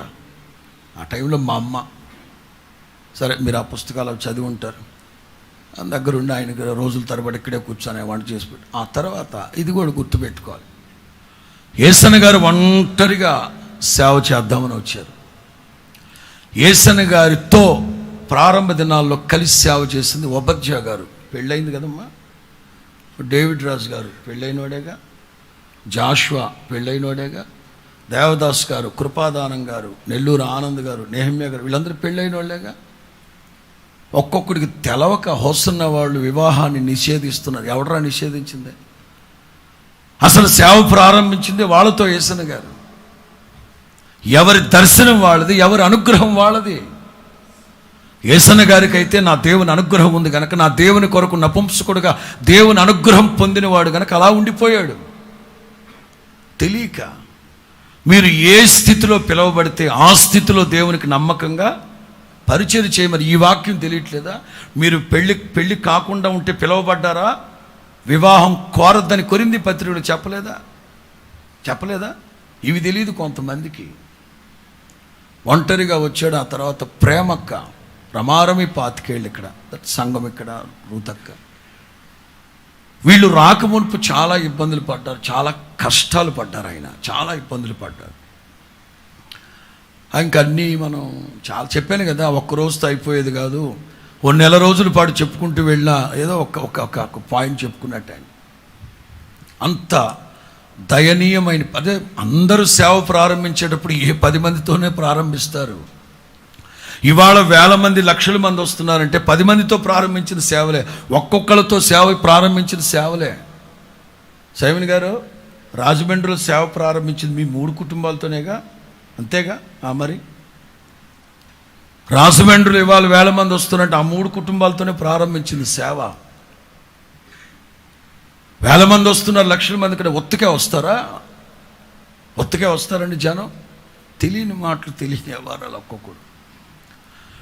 ఈ ప్రాంతానికి దేవుని నిర్ణయం చొప్పున ఆయన పిలువబడ్డం. ఇక్కడే రాత్రి మగళ్ళు ప్రార్థన చేసుకుంటూ ఒంటరిగా అంత అన్నం వండుకునేవారట. తిందామనుకునేసరికి అవన్నీ పాత రోజులు. 10 సంవత్సరాలు పరిశుద్ధులతో ఉన్నాడు కనుక ఆ వైభవం గుర్తొచ్చి, కానీ ఇది నన్ను ప్రభువు నడిపించే మార్గం. ఇంటికి వెళితే సుఖంగా ఉండొచ్చు, రైస్ మిల్లు ఉన్నాయి, అన్నీ చాలా ఉన్నాయి, కానీ వద్దు. నాగటి మీద చేయి పెట్టాను, చావో రేవో సేవలోనే.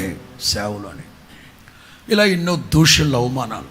తాటాకు పాకుంటే తుఫాను కొట్టుకెళ్ళిపోతే అందరికీ తాటాకులు 10 కేజీలు బియ్యం ఇస్తున్నారు, పప్పు ఉప్పులు ఇస్తున్నారంటే ఉదయం నుంచి సాయంకాలం వరకు అక్కడికి వెళ్ళి నుంచుంటే వాళ్ళు అన్నారట, సాయంత్రం చీకటి పడేటప్పుడు అన్నారంట, చర్చిలోకి ఇవ్వంగా వెళ్ళు. ఉసూరు వంటి తిరిగి వచ్చేసాడు ఇక్కడికి. అట్లా ఇక్కడ ఒంటరిగా చేతిలో పైసలు లేకపోయినా ప్రభువు నడిపించే మార్గం. ఎక్కువగా ప్రార్థనలో ఉంటూ, ఎక్కువగా ప్రభువుతో గడుపుతూ, కాలినడకన ఈ చుట్టుపక్కల గ్రామాలు తిరుగుతూ, ఆ రోజుల్లో ప్రభు వారికి ఇచ్చిన దర్శనాన్ని బట్టి సంపూర్ణ రాత్రి ప్రార్థనలు పెట్టడం, అద్భుతాలు జరగడం, అగ్రకులస్తులు ప్రభువుని నమ్ముకోవడం. ఈ ప్రాంతాలన్నీ వాక్యముతో పట్టుకున్నారు. ఆయన వాక్యంతో పట్టుకున్నారు.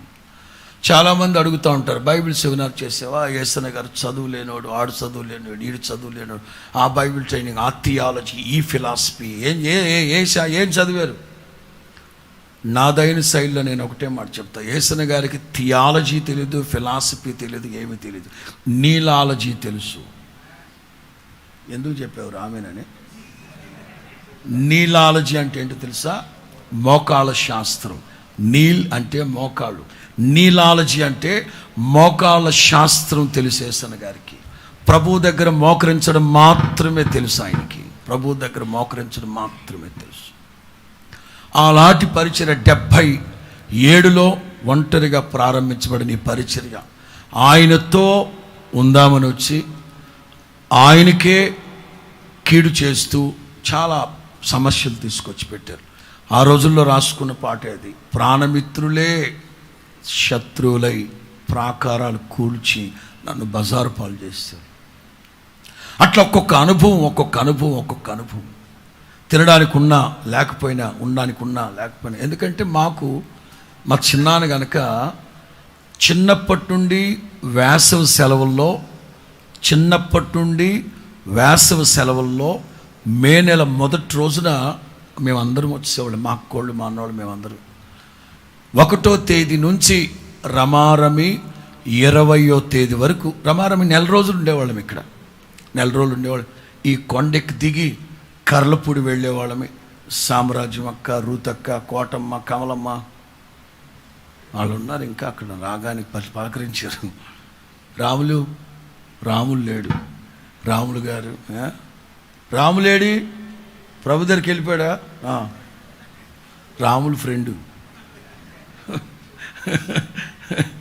ఏంటి పాత టికెట్లు ఇవి.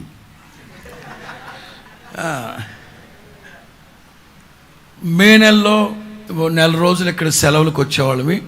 ఇక యేసన్న గారు మమ్మల్ని అందరినీ తీసుకుని విజయవాడకి తీసుకెళ్ళి అక్కడ మేరెక్కు ఉండేవాళ్ళు, పూర్ణానందపేటలో. ఇంకా ఆవిడ టీపీఎంలో ఉండేవారు కనుక ఒక్కరోజు ఆవిడని పలకరించేసి ఆవిడ మాకేదో కొని పెడితే అక్కడ ట్రైన్ ఎక్కి నెల్లూరు వెళ్ళిపోయేవాడు. చిన్నప్పటి నుంచి ఇక్కడ ఏం జరిగిందో అన్నీ తెలుసు. అగైన్ నేను 90లో సేవకు రావడం, అదే మలుపు, అద్భుతం. 1990 మే నెల 9వ తారీఖు నాకు ఫ్రెండ్ అని చెప్పారు. మా అక్క, నాకు ముందు అక్క, దాని పెళ్ళి ఇక్కడ. నెల్లూరు నుంచి బస్సు వేసుకొచ్చాము ఇక్కడికి. అదే అక్కడ వాక్యం రాసింది. అక్కడ ఏదో నేను స్వస్థపరిచి యెహోవా నేనేనా, ఆ గోడ అట్లాగే పెట్టింది. అందుకే మేము, లేకపోతే ఎప్పుడో తీసేవాళ్ళం. అక్కడి నుంచి ఇట్లుండేది ఒక మందిరం. 1990 మే నెల 9. అప్పటికే కష్టపడి వచ్చిన ప్రతి పైసా కూడగట్టుకొని చిన్న రేకుల షెడ్ ఒకటి వేసుకొని ఫ్యాన్లని. యేసన్న గారు ఎంత బడ్జెట్ పాటిస్తారంటే, అమరావతి ప్రక్కన మల్లాది అనే ఒక గ్రామం ఉంది. అక్కడ మందిరం ఆయనే కట్టుకున్నాడు చేత్తో. ఎవరో నాటుకోళ్ళు వ్యాపారం చేసేవాళ్ళు 50 కోళ్ళు ఇచ్చారంట మిగిలిపోతే. ఎన్ని తింటాం 50 కోళ్ళు అని చెప్పి ఇర్మియా అని ఒక ఆయన ఉంటే ఆయన తీసుకుని అమరావతి బస్ స్టాండ్కి వెళ్ళి ఆయన అక్కడ కూర్చోబెట్టి 50 కోళ్ళు అమ్మేసి వెల్డింగ్ రాడ్లు కొనుక్కొని మల్లాదికి వెళ్ళి ఆ మల్లాది మందిరాన్ని ఆయనే వెల్డింగ్ చేసుకుని మందిరం కట్టుకున్నాడు మల్లాదిలో. అట్లా చాలా ఎందుకంటే ఉన్నత స్థితిలో నుంచే సేవకు వచ్చాడు. కానీ ప్రతి పైసా విలువ తెలిసినోడు ఆయన, ప్రతి పైసాకి విలువ తెలిసినోడు. ఆ రోజున రాత్రి మందిరం అంతా కుప్ప కూలిపోయింది. ఆ గేటుకి అటువైపున మూల మీద ప్రార్థనా గుహ ఉండేది. 10x10.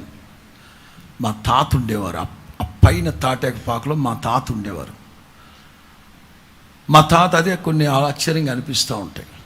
అప్పటి వరకు యేసన్న గారి పరిచర్య ఒక ఎత్తు. ఆ మే నెల 9వ తారీఖున ఆ పాక కూలిపోవడం, ఈ మందిరం కూలిపోవడం, ఆ గుహలో రమారమి 50 మంది ఉన్నాం. ఆ ప్రార్థనా గుహలో ఇంత లోతు నీళ్లు, లోపల కప్పలు, పాములు, తుఫాను. మరుసటి రోజు సాయంకాలానికి మొత్తం బయటకు వచ్చాం. అప్పుడు యేసన్న గారు చాలా బాధపడ్డాడు. రమారమి 13 సంవత్సరాల పైసా కట్టుకున్నాను ఈ మందిరాన్ని, కూలిపోయింది. ఏం చేద్దాం. అప్పుడే అందరూ అన్నారు, ఆ రేకుల షెడ్ కింద నువ్వు కూడా చచ్చావు అన్నారు అందరూ. గవర్నమెంట్ కాంపెన్సేషన్ ఇస్తుందని వెళ్తే చర్చిలకు ఇవ్వంగా గెట్ లాస్ట్ అన్నారు. అప్పుడు మా తాత మా ఇంటి వెనక ఇంత స్థలం ఉంటుంది, తోటది. మ్యాక్సిమం మా ఇంట్లో కూరగాయలన్నీ మా ఇంట్లో పండించినవి, వెనక తోట ఉండేది, ఆ తోటలో పండించిన కూరగాయలతో వంట చేసేవాళ్ళు. అది యేసన్న గారికి సగం, మేరెక్కకి సగం రాసి పెట్టుండే. ఈ మందిరం అంతా కుప్ప కూలిపోయి నిలవ నీళ్ళు లేకుండా ఉంటే అప్పుడు మా తాత ఆ ఫ్లాట్ అంతటిని అమ్మేసి సగం డబ్బులు విజయవాడకు తీసుకెళ్ళి అక్కడున్న అరుల్ దాస్ పాస్టర్ గారి చేతిలో పెట్టి, మా అమ్మాయి మేరీకి సంబంధించిన వాటా డబ్బులండి అని ఆ సంస్థకి ఇచ్చేశారు. మిగిలిన డబ్బులతో యేసన్న గారు వాళ్ళ నాన్న ఇచ్చిన డబ్బులు తీసుకొచ్చి ఇక్కడ పునాది వేశారు. ఎప్పుడైతే యేసన్న గారు వాళ్ళ నాన్నగారు ఇచ్చిన పైసలతో పునాది వేసాడో ఇక్కడున్న విశ్వాసులందరూ ఒక్క మాటలో చెప్పాలంటే వాళ్ళ తాలిబొట్లన్నీ తీసుకొచ్చి మందిరంలో కానుక వేసేసారు. అంత అంటే నిరుపేదలైన వారి దాతృత్వం బహుగా ఇవాళ ఈ హోసన్నా మినిస్ట్రీ ఎంత వర్ధిల్లిందంటే, ఇది పవర్ స్టేషన్. గోరంట్లు కాదు, ఇది పవర్ స్టేషన్. ఇక్కడ రాత్రి మగళ్ళు ఈ నిరుపేద విశ్వాసులు ప్రార్థనలు చేస్తూ, ఇమ్మానుయేల్ ఏడురా, ఇమ్మానుయేల్ హల్లెలూయా చెప్పావా ఇందాక, ఆడికి కూడా ఒక 5 నిమిషాలు ఇచ్చుంటే బాగుండేది కదరా. ఏమని చేపించేవాడు ప్రార్థన అప్పుడు యేసన్న గారు?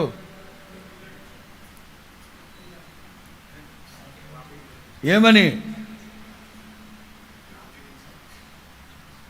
ఈ పాస్టర్ గారిది ఈ గ్రామానికి పై గ్రామమే, నిడు మొక్కల. అప్పుడు నేను షెడ్డి కూడా లేదు అప్పుడు చిన్నప్పుడు. ఒక 50 మంది పిల్లల్ని పోగేసి వాళ్ళకు ఒక్కొక్క చాక్లెట్ కొనిపెట్టి, ఒరే నేను ఏదైతే చెప్తానో అదే చెప్పండి రానివాడు. ఏమని? ప్రభువా ఈ మినిస్ట్రీస్కి చక్కటి సంగీత బృందాన్ని మీరు అనుగ్రహించిన స్తోత్రం చెప్పండి రా, వెళ్తాం. మీరు కాదురా. అట్లా ఈ పిల్లలందరితో చెప్పించి కనీసం ఆయనకి ఈ కప్పలంటే కొంచెం భయం యేసన్న గారికి. అందుకని మట్టి సమాధిలాగా పోసుకొని దాని మీద పడుకునేవాడంట. ఇక్కడ అదే చెప్తున్నా, ఇవాళ ఈ వైభవం మీరు చూస్తున్నారంటే దీని వెనక చాలా ఉన్నాయి. ఒక అతను కింద పడుకోవడం మీకు భయం ఉన్నట్టుంది, నేను మంచం చేసిస్తానని కర్రలు తెచ్చి మంచం తయారు చేస్తున్నాడంట. పక్కనే ఎవరో అడిగారంట, యేసన్న గారు ఆ కర్రలు ఎక్కడో తెలుసా అని. ఎక్కడవంటే, ఇందాకే ఒక శవాన్ని కాల్చేశారు, అక్కడ పాడి మోసుకొచ్చిన కర్రలు అన్నారంట. అర్థమైందా? ఏదో ఒకట్లేండి నేను కింద పడుకోలేకపోతున్నానని చెప్పాడు ఇందాక ఫ్రెండ్ అన్న. బుడ్డి దీపం కూడా లేదు ఆయనకి, ఇక్కడ చీకట్లో ఉండేవాడు. దెబ్బలో ఒక లాంధ్ర పడిపోయింటే దాన్ని తీసుకొచ్చి శుభ్రంగా కడిగి చిన్న పెయింట్ వేసుకొని దానికి ఒత్తి పెట్టి చేయిస్తే 2 రోజుల తర్వాత పిల్లోడు వచ్చి మా నాయన్ని తీసుకురమ్మన్నాడంట. ఇది తీసుకురమ్మడం ఏంట్రా, నాది 5 అంటే మాది దెబ్బలో కొట్టేసాం, ఇది ఇవ్వు అని చెప్పి తీసుకెళ్ళిపోయాడు. ఇక్కడ ఇట్లాంటి ఒకటి కాదు కోకొల్లలు అన్ని ఇబ్బందులు పడుతూ కూడా ఇది నా ప్రభు నన్ను నడిపించే మార్గం. ఇక 90వ సంవత్సరం ఈ మందిరం పడిపోవడం, దీనికి పునాదులు వేయడం. అప్పుడు రాసుకున్నారు ఆ పాట, విశ్వాస నావ సాగుతూ ఉన్నప్పుడు సాతాను సుడిగాలు రేపాడయ్యా, కుప్ప కూలిపోయింది. నేను వెళ్ళే మార్గం నా యేసుకి తెలుసు, శోధించబడిన తర్వాత నా ప్రభు నన్ను సువర్ణంగా మారుస్తా. ఇక 90వ దశకంలో నేను రావడం, కీబోర్డ్. ఇక ఒక న్యూ ఇయర్, ఒక కొత్త శకం ప్రారంభించబడిందని చెప్పాలి. 91లో వాళ్ళ నాన్న చనిపోయారు. 91లో వాళ్ళ నాన్న చనిపోయారు. ఇక వాళ్ళ నాన్న చనిపోవడం ఆలస్యం, దేవుడు ఆశీర్వదించడం ప్రారంభించాడు. అదేంటి లాజిక్ అంటారా? ఆది కాండంలో ఉంటుంది. తెరహు మృతి నొందిన సంవత్సరమున దేవుడు అబ్రహామును ఆశీర్వదించాడు. అబ్రహాము మృతి నొందిన సంవత్సరమున దేవుడు ఇస్సాకుని, అప్పుడే 91వ సంవత్సరం గుంటూరు 1వ తారీఖున డిసెంబర్ 1 నుంచి 6 వరకు సభలు పెట్టడం గుంటూరు బీడీ కాలేజీలో. ఇక ఆ సేవ దీవించబడ్డం, నేను రావడం 92 నుంచి ఇక దేవుడు అంచెలంచెలుగా ఈ లేమల్లి నుంచి, అంటే రమారమి 15 సంవత్సరాలు ఇక్కడే ఉన్నాడు ఆయన, ఇక్కడే ఉన్నాడు. ఆ తర్వాత గుంటూరు శారదా కాలనీకి మార్చబడ్డాం. ఇవాళ గుంటూరులో 70,000 మంది వస్తున్నారు, అన్ని సంఘాలు ఖాళీ అయిపోతున్నాయంటే మేము గుంటూరులో సేవ ప్రారంభించినప్పుడు 10 మందే. ఎవరమ్మా? బీబులమ్మ, నాంచారమ్మ, మంగతాయారు, వాళ్ళేగా, సుబ్బాయమ్మ, సుజ్ఞానమ్మ, ఇంకా లింగాయమ్మ. ఇది వేయలే, వీళ్ళే. మేము గుంటూరులో సేవ ప్రారంభించినప్పుడు 10 మందేనండి. అద్దె కట్టే గతి లేక గుర్రం ప్రసాద్ ఆయన, ఏసన్న గారి ఫ్రెండ్ ఒక లాయర్ ఉండేవాడు అక్కడ, వకీలను. ఆయనతో, రే ప్రసాద్ నా వల్ల కాదురా, అద్దె కట్టలేకపోతున్నాను రా. ఏది? 25 రూపాయలు. 25 రూపాయలు అద్దె కట్టలేక నాకు సేవ వద్దు, నేను ఆ లేమల్లిలో చేసుకుంటానంటే, నేను కడతాను అద్దెదో, నువ్వు ఇక్కడ సేవ చేయి. అది గుంటూరులో సేవ ప్రారంభించిన విధానం. ఒక్క రాత్రిలో మేము డాబాల మీదకి వెళ్ళిపోవాలి. ఒక్క రాత్రుల్లో 250 రూపాయలు అద్దె కట్టలేక సేవ మానుకుంటే 90 అండి. 90వ సంవత్సరం, 91 అంతే. రూతక్క, ఎలిసక్క, నేను, చిరంజీవి, జీవ, మేము ఉండేవాళ్ళం శారదా కాలనీ ఫస్ట్ లైన్లో.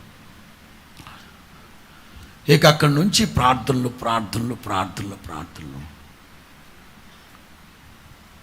అప్పుడు మోహన్ గారి పరిచయం అవడం. ఆ క్రితం 1992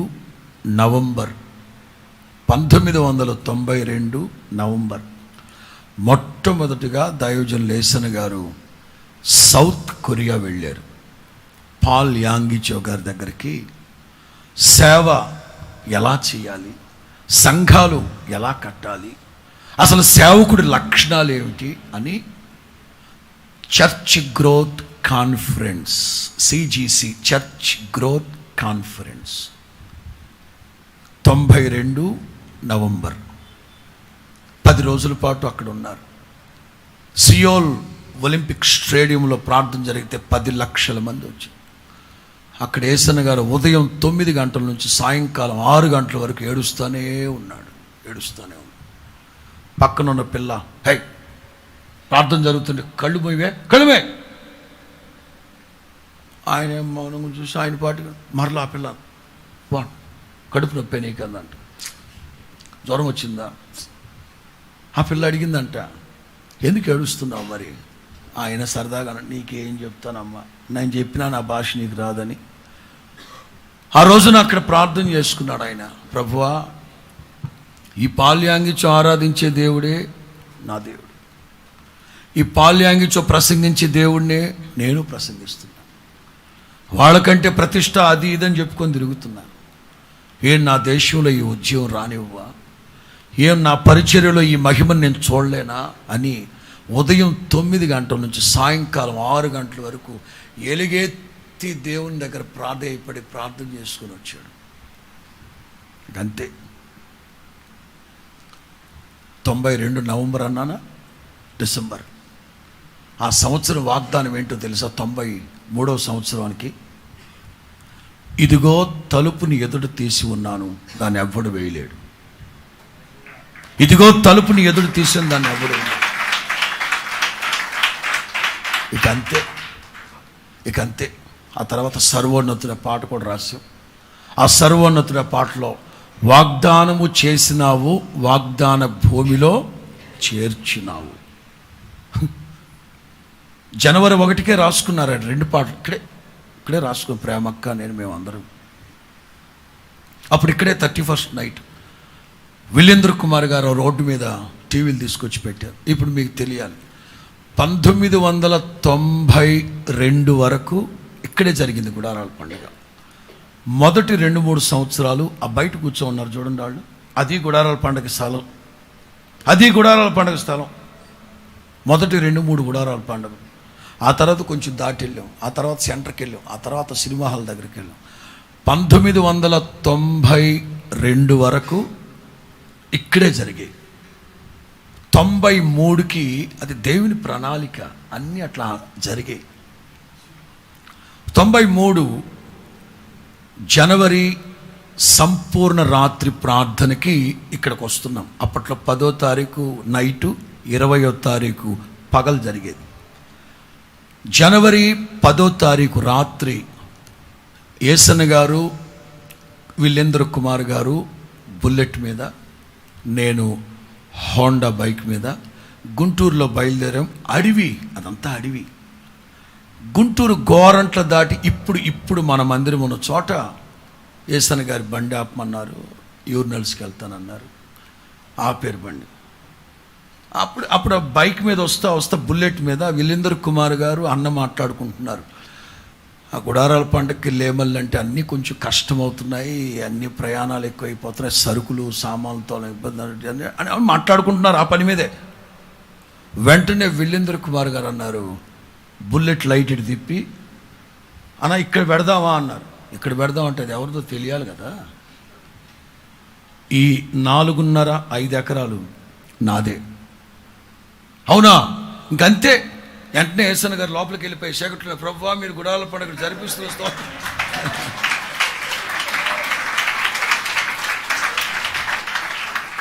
ఆల్ నైట్కి వచ్చాం. అంటే అప్పట్లో ఫిబ్రవరి గుడారాల పండుగ. కానీ మార్చి నెలకి ఎందుకు మార్చామంటే, నవంబర్లో పాల్ యాంగిచో గారి దగ్గరికి వెళ్ళినప్పుడు మోహన్ గారు, జోసెఫ్ స్టాలిన్ గారు, ఏసన్న గారు వీళ్ళందరూ 10 మంది ఆయన్ని చెన్నై మరీనా బీచ్లో మీటింగ్స్ పెట్టడానికి డేట్లు అడిగారు ఆయన్ని. ఆయన ఫిబ్రవరి 1st వీక్ వస్తానన్నారు, మన గుడారాల పండుగ టైం. ఇంకా ఏసన్న గారు ఏం చేశారు, సరే ఆయన రావడమే మహాభాగ్యము, మాది గుడారాల పండుగ ఏముంది, నేను మార్చిలోకి మార్చుకుంటానని అప్పటి నుంచి మార్చికి మార్చాం. జనవరి ఆల్ నైట్ ప్రేయర్కి వచ్చి ఇక్కడ అనౌన్స్ చేసేసాం, సంగమా ఇక మీదట గుడారాల పండుగలు గుంటూరు గోరంట్లలో జరుగుతాయని చెప్పేసి.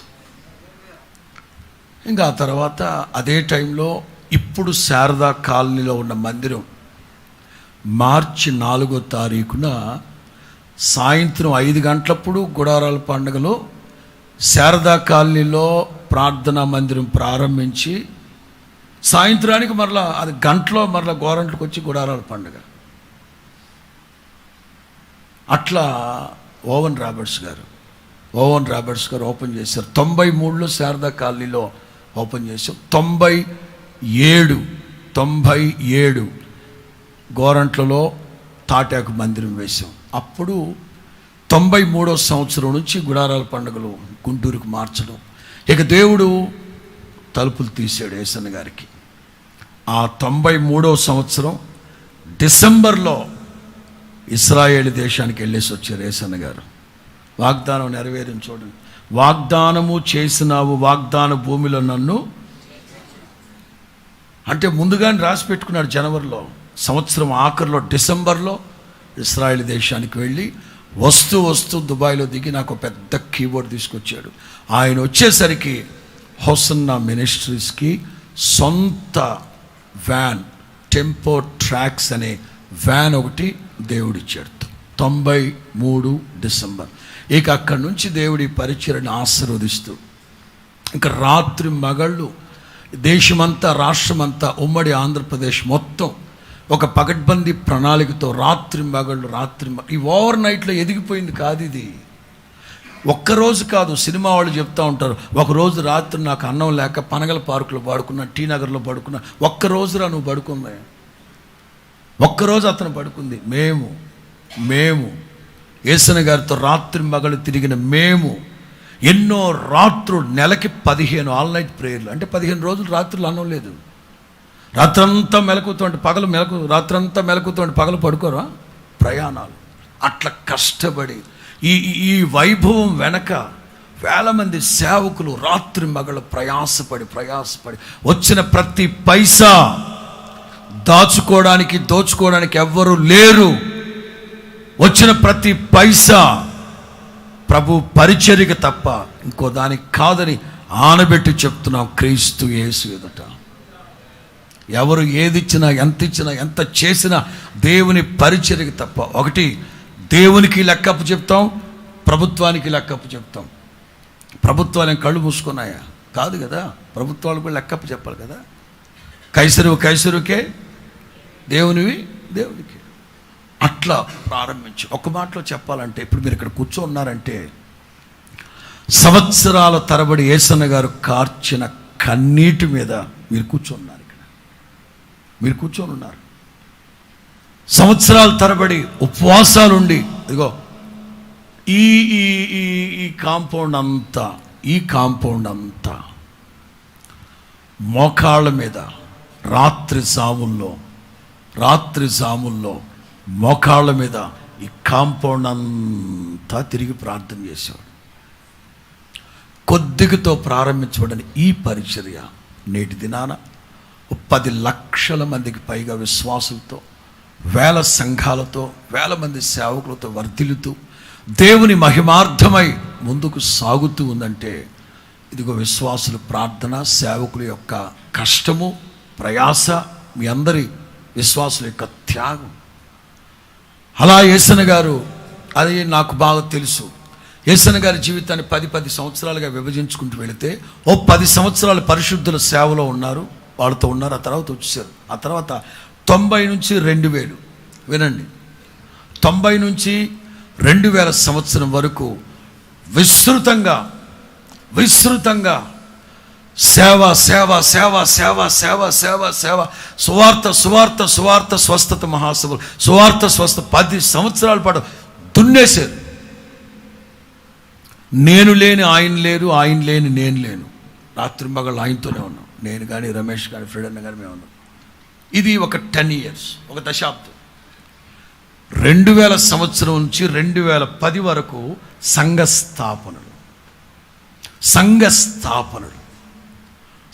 స్థాపనలు, అద్భుతమైన దైవ ఆలోచన ఆయనకి.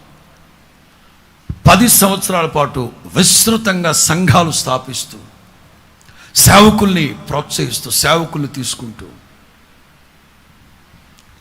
2010 అంటే ఆల్మోస్ట్ 2007వ సంవత్సరంలో యేసన్న గారి చెల్లి మేరెక్క మహిమలోకి వెళ్ళడం, ఇక ఆయన 2 చేతులు తీసేసినంత పని అయిపోయింది ఆయనకి.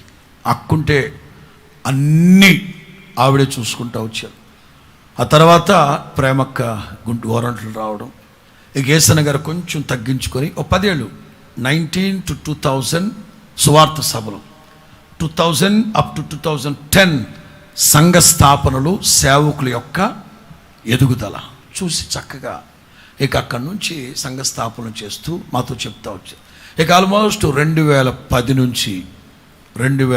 నుంచి ఇక మమ్మల్ని ఫోకస్ చేస్తూ ప్రిపేర్ చేస్తూ సమస్తకి ఒక అవగాహన కలిగేటట్లుగా ప్రిపేర్ చేస్తూ వచ్చారు. అప్పటి నుంచి ఆరోగ్యం బాగాలేదు. ఇక ఆయన మాతో చెప్తా వచ్చింది ఏమిటంటే, నేను సువార్త అనే బోర ఊది ప్రజలందరినీ సమకూర్చారు. ఇప్పుడు మీరు కొత్తగా ప్రయాసపడి మరలా పోగేయాల్సిన అక్కర్లేదురా. దేవుడు మీకు ఇస్తున్న ఈ సంస్థని జాగ్రత్తగా కాపాడి ప్రభు రాకడికి సిద్ధపరచండి. ఇది ఆయన మాకు చెప్పిన మాట. ఇక 2010వ సంవత్సరం నుంచి ఆరోగ్యం క్షీణించడం, అయినా అలాగే ఆయన రాత్రి మగలు తిరుగుతూ ఉండడం. 2011 ఏప్రిల్ 21 గుడ్ ఫ్రైడే, 21, 22, 23 కర్నూలు జిల్లా ఆత్మకూరులో సభలు. 2011 ఏప్రిల్ 21 అంటే ఆల్ నైట్ ముగించుకొని ఉదయాన్నే బయలుదేరారు. నేను కర్నూలులో ఉన్నాను, రాజు పాస్టర్ నంద్యాలలో ఉన్నాడు. సాగర్ ఎక్కడున్నాడు?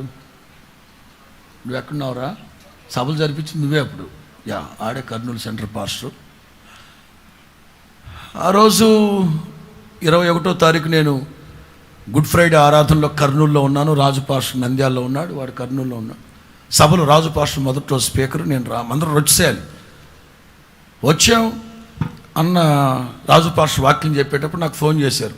వాడిని వాక్యం చెప్తా ఉండమని, చివరిలో నేను ప్రార్థన చేస్తానన్నాడు. కానీ వచ్చేటప్పుడు ఆయన కొంచెం బాగాలేదు, బయలుదేరి వచ్చేటప్పుడే కొంచెం ఆరోగ్యం బాగాలేదు. సరే, సభ ముగించిన తర్వాత రెండో రోజు శనివారం రాత్రి నాతో అన్నారు, ఈస్టర్ పండగ కదా, నువ్వు గోరంట్లు వెళ్ళు, ఇక్కడ నేను చూసుకుంటానన్నారు. సరే అని సాగరు అందరం ఉన్నాం. రాజు పాస్టర్ నేను కర్నూలు వెళ్ళమన్నాడు, ఎక్కడికి చెప్పారు. నేను 12 గంటలప్పుడు ఏసన్న గారు మంచం మీద పడుకున్నారు. జాగ్రత్తలు చెప్పేసి బయలుదేరాం. తెల్లవారుజామున నాకు 4 గంటలకు ఫోన్, బస్సులో ఉన్నాను నేను.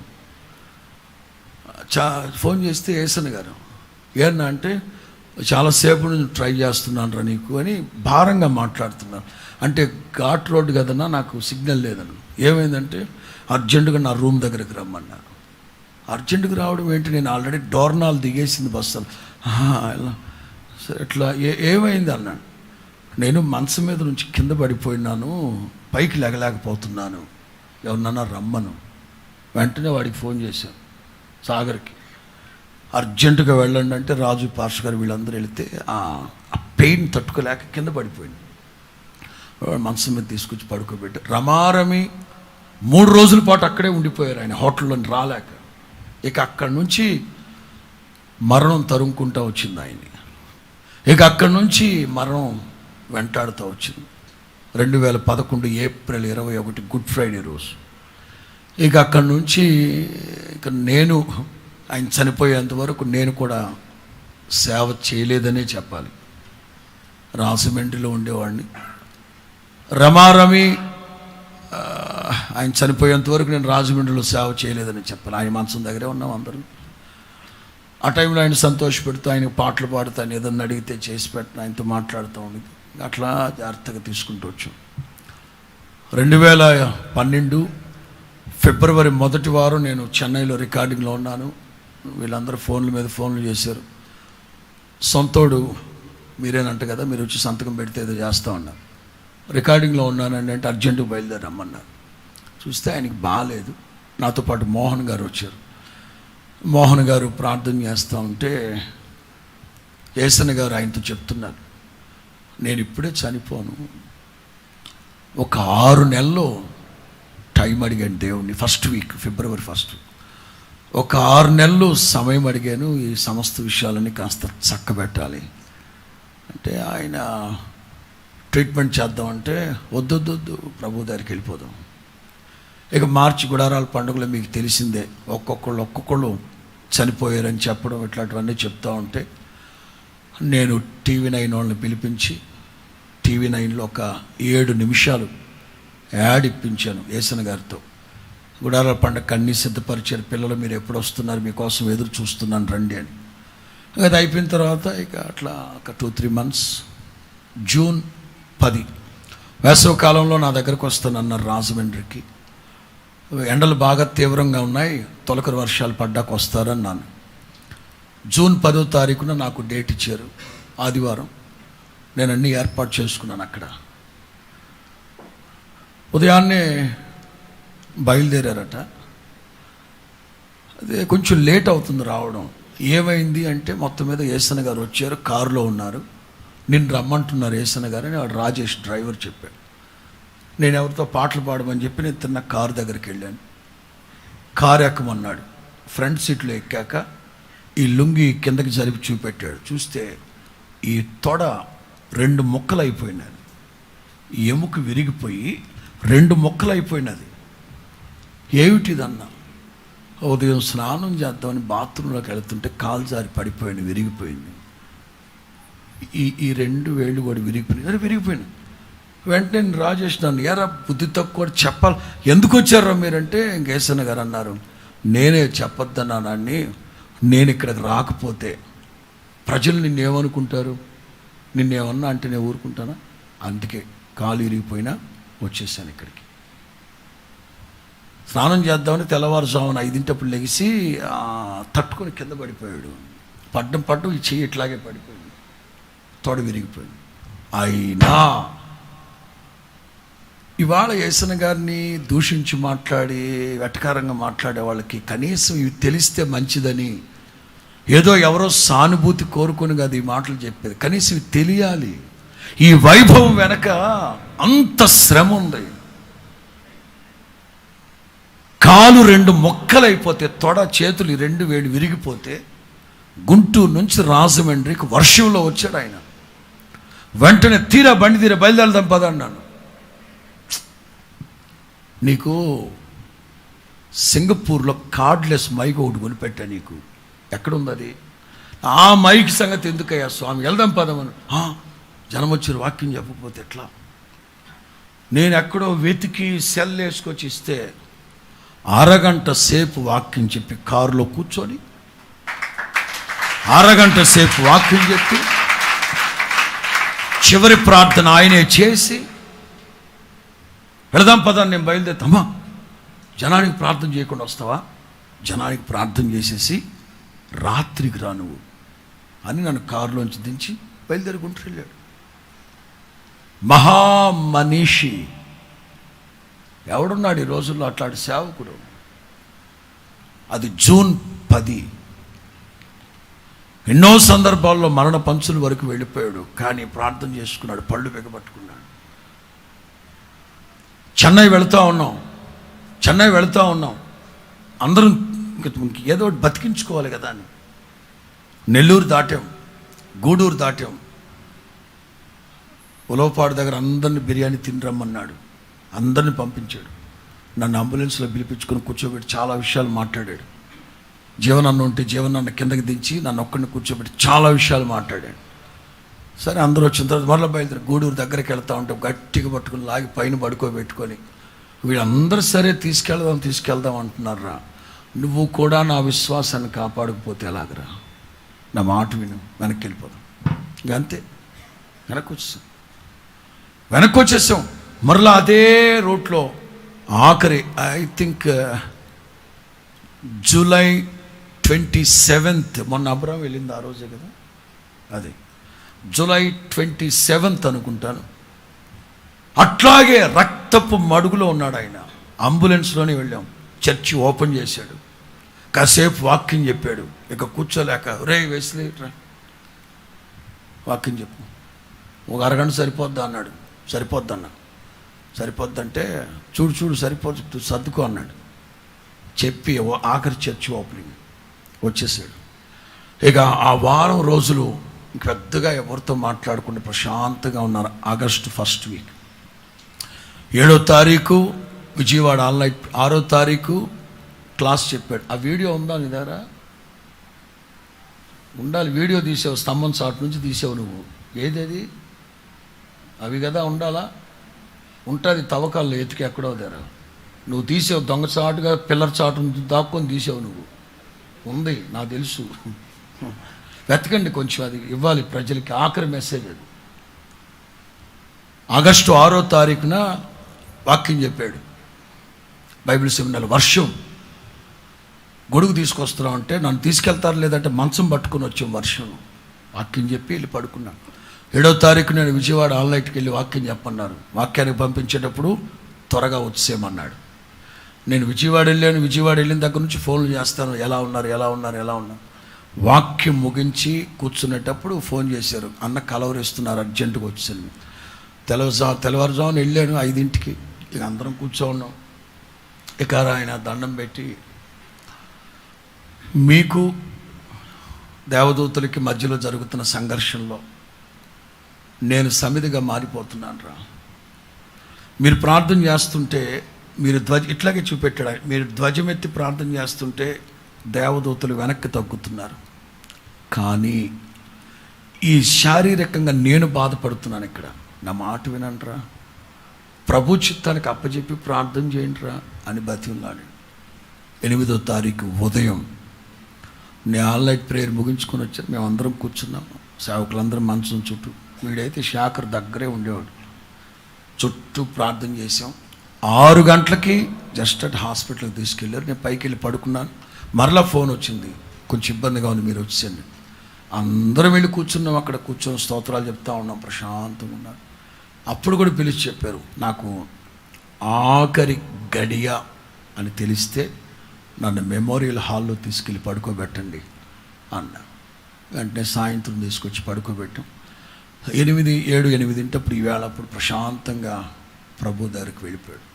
ఈ ఫిబ్రవరి నెల నుంచి ఆగస్టు నెల ఆయన ప్రభువుని అడిగింది 6 నెలల గడువు. ఈ 6 నెలల్లో అన్ని విషయాలు చక్కగా మాతో చెప్పుకుంటూ,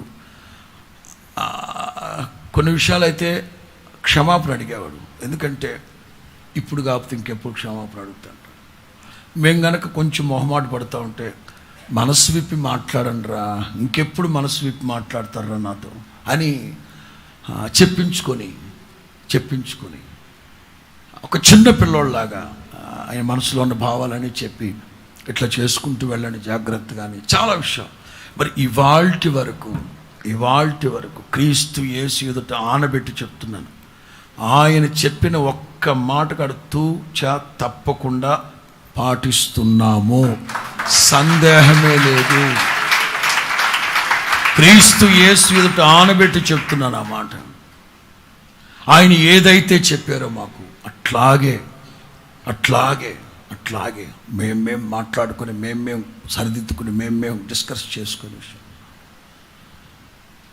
అట్లా ఒక మంచి నాయకుడు ప్రశాంతంగా విషయాలన్నీ మాతో చెప్తూ వస్తూ, ఇలా చేసుకోండి, అలా చేసుకోండి, ఇలా చేయండి, అలా చేయండి, అన్ని విషయాలు కూలంకుషంగా మాకు వివరిస్తూ, అప్పుడు ఆయన ఆఖరి క్షణాల్లో బాగా సంతోషంగా ఉన్నాడు. ఆ సంతోషానికి కారణం ఏంటంటే, ఏమన్నా చాలా సంతోషంగా ఉన్నారు మీరంటే ఆయన చెప్పారు, యెషయా గ్రంథం 59 21. యెషయా గ్రంథం 59:21.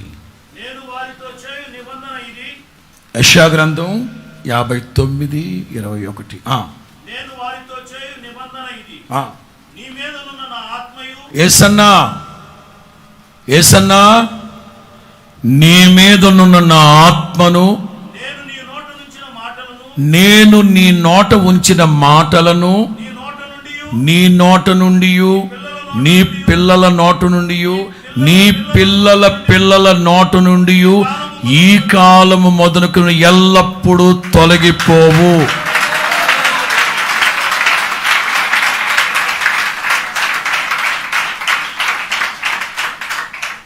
ఈ మాట ఎప్పుడైతే ఆయనకి చెప్పాడో దేవుడు హ్యాపీగా ఫీల్ అయ్యాడు. ఇక నా పిల్లల మీద దేవుడు నా మీద ఎలాగైతే ఆయన ఆత్మను ఉంచి శ్రమపడే మనస్సు సువార్త బోధించేమో, అలాగే నా పిల్లల మీద ఆ ఆత్మ ఉంచుతాడట. నా నోట ఏ మాటలు అయితే వచ్చాయో నా పిల్లల పిల్లల పిల్లల నోట ఉంచుతానన్నాడు. ఇక నాకేంటంట, ప్రభు దగ్గరికి వెళ్ళిపోతాను. అట్లా సంతోషంగా వారి పరుగుని కడముట్టించి విశ్వాసాన్ని కాపాడుకొని మంచి పోరాటాన్ని పోరాడి ఒక మంచి నాయకునిగా ఈ లోకాన్ని విడిచి మహిమలోకి వెళ్ళిపోయారు. ఎప్పుడు చెప్తా ఉంటారు ఆయన, ఏమన్నా సంపాదించావా, నీ పేరు మీద ఏమైనా ఉన్నాయా? ఒకటి మాత్రం వాస్తవం, ప్రత్యక్ష ప్రసారంలో చూస్తూ ఉన్న వాళ్ళకైనా తెలియాలి, మేము ఎంతమంది సేవకులు ఉన్నా, మేము ఎంతమంది వేల మంది సేవకులు ఉన్నా, ఎవరి పేరు మీద ఏ వస్తువు ఉండదు, ఏ స్థలము ఉండదు, ఏ వాహనము ఉండదు. ఇది కొన్నా సరే హొసన్నా మందిరము లేమల్లే అని ఉంటుంది బిల్లు. చీపురు కట్ట కొన్నా సరే హొసన్నా మందిరము అమరావతి అని ఉంటుంది. ఎవరి పేరు మీద ఏ ఆస్తులు కానీ, ఏ స్థలాలు కానీ, ఏ పొలాలు కానీ, ఏ మందిరం కానీ, ఏ వస్తువు కానీ ఉండదు. బాక్సులు కొన్నావా, హొసన్నా మందిరము ఉండవల్లి సెంటర్, హొసన్నా మందిరము చిలకలూరిపేట, అంతే. ఎవడి పేరు మీద ఏది ఉండదు. ఎందుకంటే ఇది దేవుడి బిడ్డలు ఇచ్చిన కానుకలతో కొన్నది, దేవుని సేవలోనే వాడాలి. ఏసన్న గారిని అడుగుతూ ఉన్నారు, ఏమన్నా కొన్నావా? 2 ఎకరాలు కొన్నావా, 6 ఎకరాలు కొన్నావా, 10 ఎకరాలు కొన్నావా అని. ఏసన్న గారు అడిగారట, నువ్వేం తీసుకున్నావు? మా ఊళ్ళో 2 ఎకరాలు మాగాని కొన్నా. మరి నువ్వేం కొన్నావు? నేను పొలాలు, స్థలాలు, వెండి, బంగారాలు కొన్నా. మరేం కొన్నా? విలువైన వజ్రాలు, వైడూర్యాలు. అమ్మా, ఎక్కడ పెట్టా? ఎక్కడ పెట్టలేదురా పెచ్చోడ. ఆయన దర్శనం. నేను ఇలా నా దేవుని సేవ చేస్తూ చేస్తూ చేస్తూ ఏదో ఒక రోజు చనిపోతా. నా ప్రభు పిలిస్తే వెళ్ళిపోతా. మహిమలోకి వెళ్ళిన తర్వాత నా ప్రభు నాకు ఎదురుగా వస్తాడు. యేసయ్యని గట్టిగా కౌగిలించుకుంటా. యేసయ్య అంటాడు, రే వదలరా వదలరా. నేను వదలను ప్రభువా. వదలమంటే వదలను. ఎందుకు? కమనీయమైన నీ దర్శనము కలనైనా మెలకువనైనా,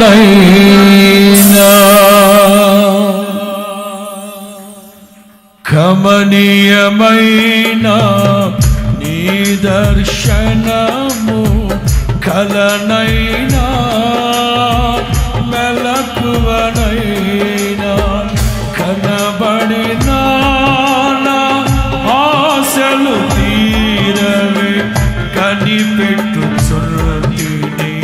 కడబూర ధ్వనిపై. కనబడినా నా ఆశలు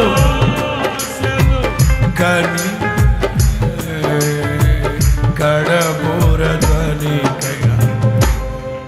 ఆయన అంటారంట, ఎన్నిసార్లు కలల్లో చూశా, ఎన్నిసార్లు దర్శనాలు చూశానయ్యా నిన్ను, నువ్వు వదిలిపెట్టు నిన్ను.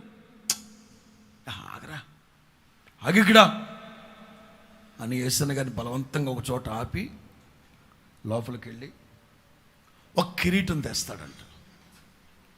యేసన్న గారు అనుకుంటారంట, ఇప్పుడు నాకు ముందు ఆ కిరీటం పెట్టుకొని నిలబడతాడు, నా యేసు రాజా పాట పాడమంటాడేమో, రాజాతి రాజా పాట పాడు అని అనుకుంటాడంట. ఆయన ఎట్లాగే చెప్పేవారు. వెంటనే యేసన్న గారు, రారా ఏంటేసే ఆయన తల మీద పెట్టబోతే యేసన్న గారు అంటారంట, నాకేంటి ప్రభువా, మీరు పెట్టుకుంటారేమో, నా యేసు రాజా పాట పాడుదాం అనుకున్నానయ్యా నేను, ఇది నాది కాదురా. యుక్త వయసులో నా సేవ కోసం వచ్చి ఎన్ని నిందలు, దూషణలు, అవమానాలు ఇవన్నీ భరించి, కష్టాలు, కడగండ్లు ఇవన్నీ ఇంటన్నింటి మధ్యలో ఎక్కడ వెనుదిరగకుండా నాగటి మీద చేపెట్టిన వాడు ప్రతిష్టను కాపాడుకొని రాత్రింబగళ్ళు నా సేవ చేసేవే, నీకురా వాడబారని కిరీటం, ఇది జీవ కిరీటం, నీతి కిరీటం, అక్షయ కిరీటం, నీకు ఇది. నాకెందుకు ప్రభే, నీదే ఇది. పెట్టు. ఇంకా చెప్పనా?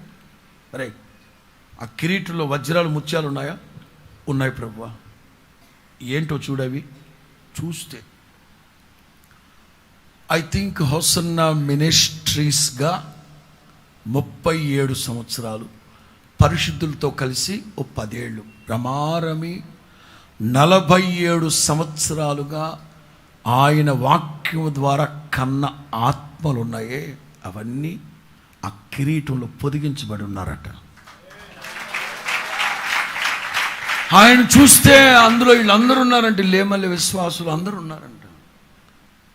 ప్రభువా ఏంటని, మరి అతిశయ కిరీటం వాళ్లే కదరా, అదే నీకు ఇస్తున్నా అని దేవుడు యేసన్న గారిని తీసుకెళ్ళి పరలోకంలో పరిచయం చేస్తాడు. దావీదు వీడెవడో తెలుసు, వీడి పేరు యేసన్న.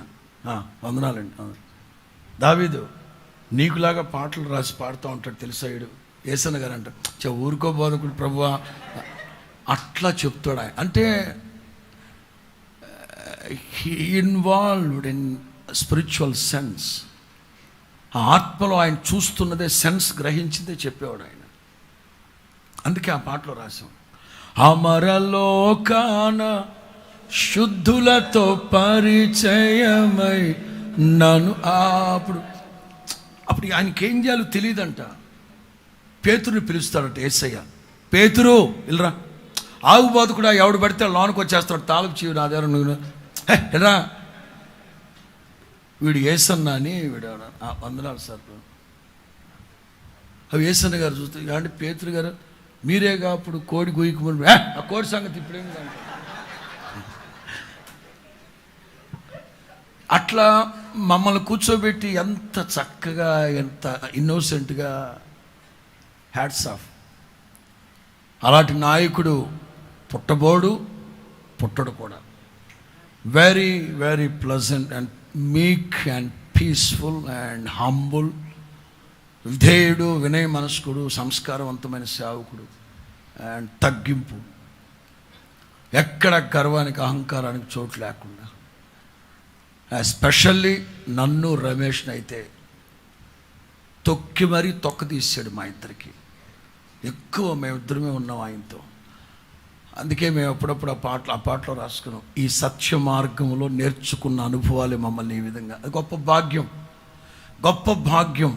సంవత్సరాల తడబడి రాత్రి మగళ్ళు ఆయనతోనే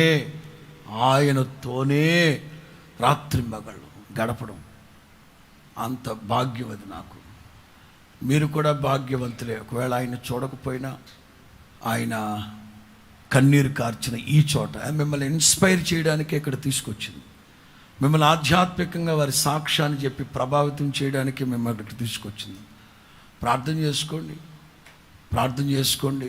యేసు ప్రభు చెప్పారు, నా యందు విశ్వాసం ఉంచేవాడు ఈ కార్యాలు చేస్తాడు. నా యందు విశ్వాసం ఉంచేవాడు నాకంటే ఏమో యేసన్న గారి కంటే గొప్ప కార్యాలు, సంఘాలు కట్టేవాళ్ళు మీలో ఉన్నారేమో. ప్రార్థన చేసుకోండి, తీర్మానం చేసుకోండి, మోకరించండి, ప్రార్థన చేసుకుందాం.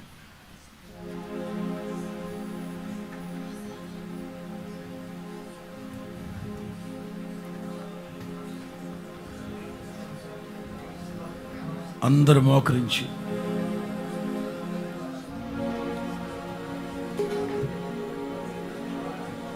Thank you Jesus, thank you Jesus.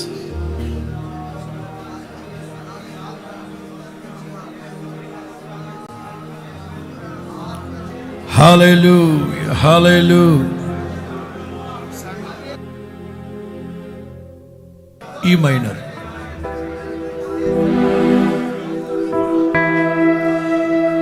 నీతి కిరీటము, నీతి కిరీటము దర్శనముగా దర్శించిన పరిశుద్ధ పౌలుకు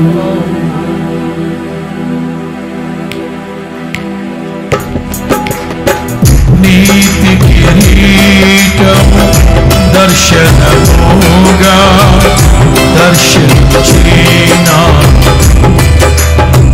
మరలా నీతి కిరీటము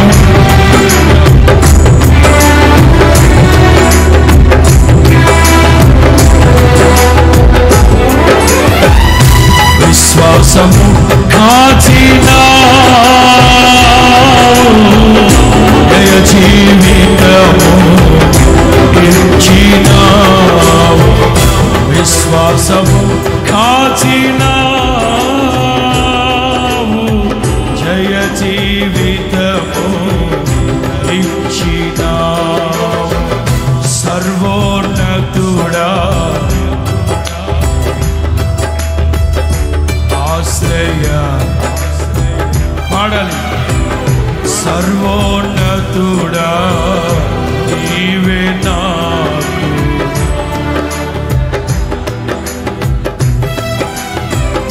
నిందల పాలై నిత్య నిబంధన నీతో చేసిన దానియేలుకు నిందల పాలై నిత్య నిబంధన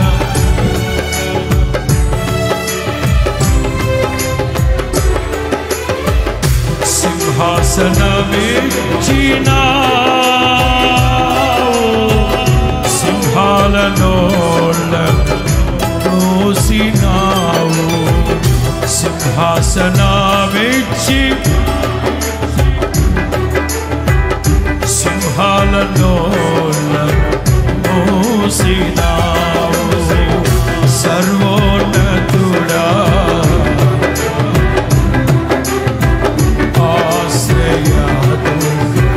అందరూ సర్వోన్నతుడా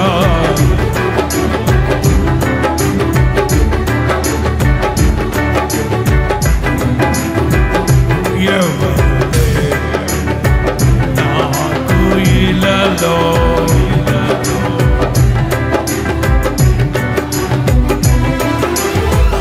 ఆదరణ నీవేగా,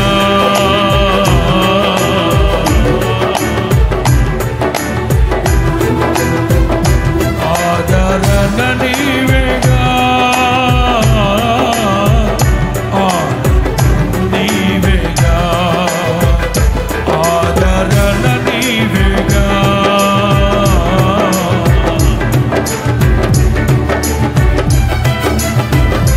యేసయ్యా రావయ్యా, నీవలే నాచుమయ్యా. యేసయ్యా రావయ్యా, నీవలే యేసయ్యా, యేసయ్యా,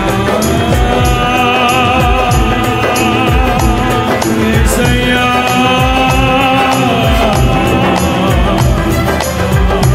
యేసయ్యా,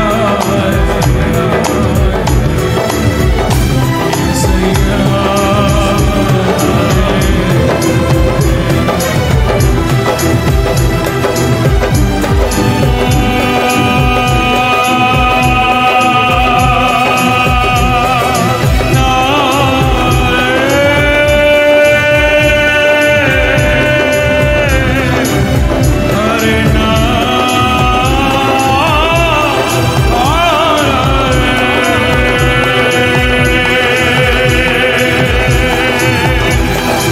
యేసయ్యా,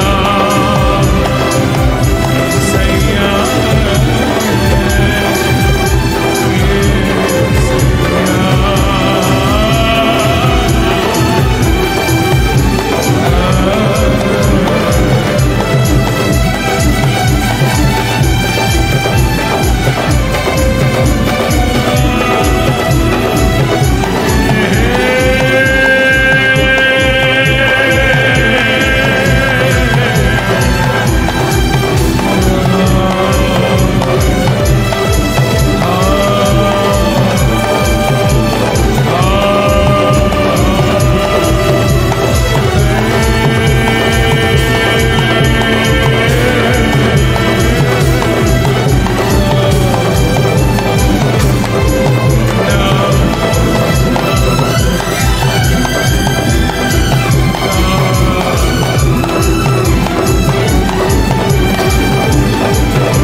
దేవుని ప్రియులారా, అలాగే ప్రత్యక్ష ప్రసారంలో చూస్తున్న యవనస్తులు ఎవరైనా సేవకులుంటే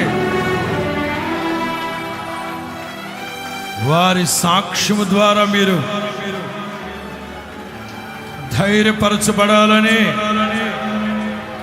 సవిస్తారముగా ఈ మాటలు బోధించడం జరిగింది.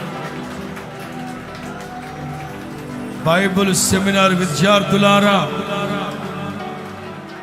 మీ భవిష్యత్తును గురించి చక్కని ప్రణాళికలు వేసుకోండి. మీరెక్కడున్నారో తెలుసా?